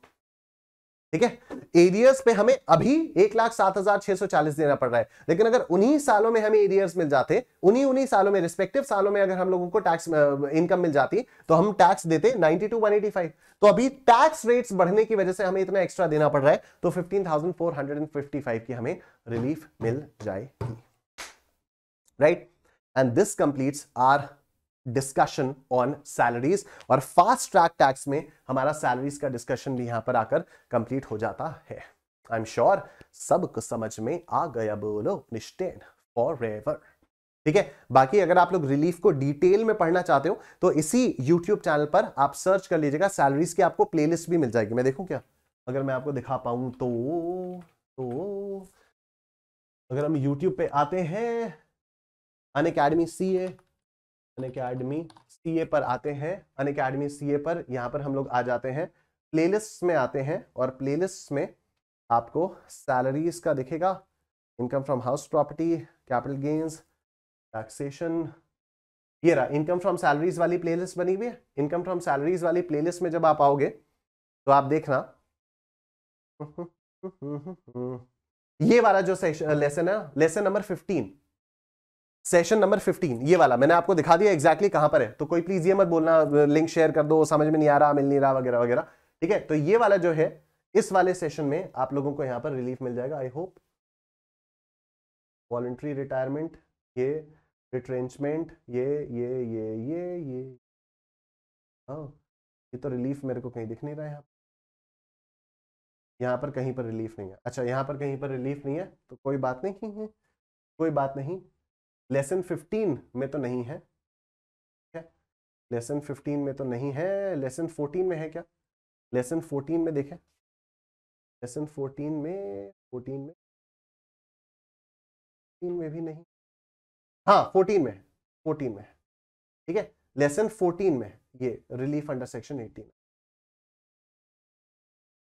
ठीक है, लेसन 14 में रिलीफ अंडर सेक्शन 89 आप लोगों को मिल जाएगी, तो आप इसको देख सकते हो अगर आपको डिटेल में ये वाला रिलीफ वाला पोर्शन देखना है तो। राइट, तो यहां पर पूरा का पूरा आपको रिलीफ कायदे से मैंने एग्जांपल लेकर समझाया हुआ है, इसको आप लोग देख सकते हो। और उसके बाद यही वाला क्वेश्चन जो अभी मैंने समझाया, वही वाला क्वेश्चन यहां पर भी समझाया हुआ है, तो आपको कायदे से समझ में चीजें आ जाएंगी। Right, anyway, having said that, ये हमारा इनकम फ्रॉम सैलरीज का डिस्कशन यहां पर कंप्लीट हो जाता है। तो अब मैं आप लोगों को फटाफट से बता देता हूं आपको अनअकैडमी प्लस का सब्सक्रिप्शन कैसे लेना है। तो आप अनअकैडमी की वेबसाइट पर आएंगे, स्टार्ट लर्निंग पर क्लिक करेंगे, स्टार्ट लर्निंग पर क्लिक करने के बाद आप यहां पर सीए पर क्लिक करेंगे, सीए पर क्लिक करने के बाद आप सीए इंटरमीडिएट पर क्लिक करेंगे, इंटरमीडिएट पर क्लिक करने के बाद आपके सामने ये वाला पेज खुल जाएगा। यहां पर आप सब्सक्रिप्शन प्लान्स पर आएंगे, सब्सक्रिप्शन प्लान्स के अंदर आपको आइकॉनिक, प्लस और लाइट 3 ऑप्शंस मिल जाएंगे। आप गेट प्लस पर क्लिक कर दीजिएगा, गेट प्लस पर क्लिक करने के बाद आप लोगों के सामने ये वाला पेज खुल जाएगा, और यहां पर आप लोग देख सकते हो 31 जैन तक ये ऑफर एक्सटेंड हो चुका है। और यहां जब आप मेरा कोड एंटर करोगे सर निश10 और अप्लाई करोगे तो आपको मैक्सिमम पॉसिबल डिस्काउंट मिल जाएगा। राइट, बाकी आपके अगर कोई भी छोटे भाई बहन हो जो फाउंडेशन में हो तो आप उनको भी दिलवा सकते हो, प्रोसीड टू पे करके यहाँ पर फाउंडेशन भी ऐड कर सकते हो। तो 2 साल का 39,600 रुपीज में आपको मिल जाएगा। प्लीज वीडियो को लाइक कर देना, कमेंट सेक्शन में कमेंट करके बताना आपको सेशन कैसा लगा। जो नोट्स मैंने आप लोगों को यहां पर दिए हुए हैं प्लीज उनसे रेगुलरली रिवाइज करते रहना, अदरवाइज आगे चलकर दिक्कत हो जाएगी और ये जितनी मेहनत हम लोग यहां पर कर रहे हैं ये सारी की सारी वेस्ट हो जाएगी। राइट, तो जितने भी बाकी मिसलेनियस क्वेश्चंस आपको दिए हुए हैं उनको आप खुद से प्रैक्टिस करना, जो भी हम लोगों ने यहां तक किया है रिविजन शेड्यूल बनाकर उसकी प्रैक्टिस करते रहना। I will see you guys tomorrow at 9 PM sharp, और कल से हम profits and gains from business और प्रोफेशन स्टार्ट करेंगे। टेक केयर, अपना ध्यान रखिए, बाय बाय।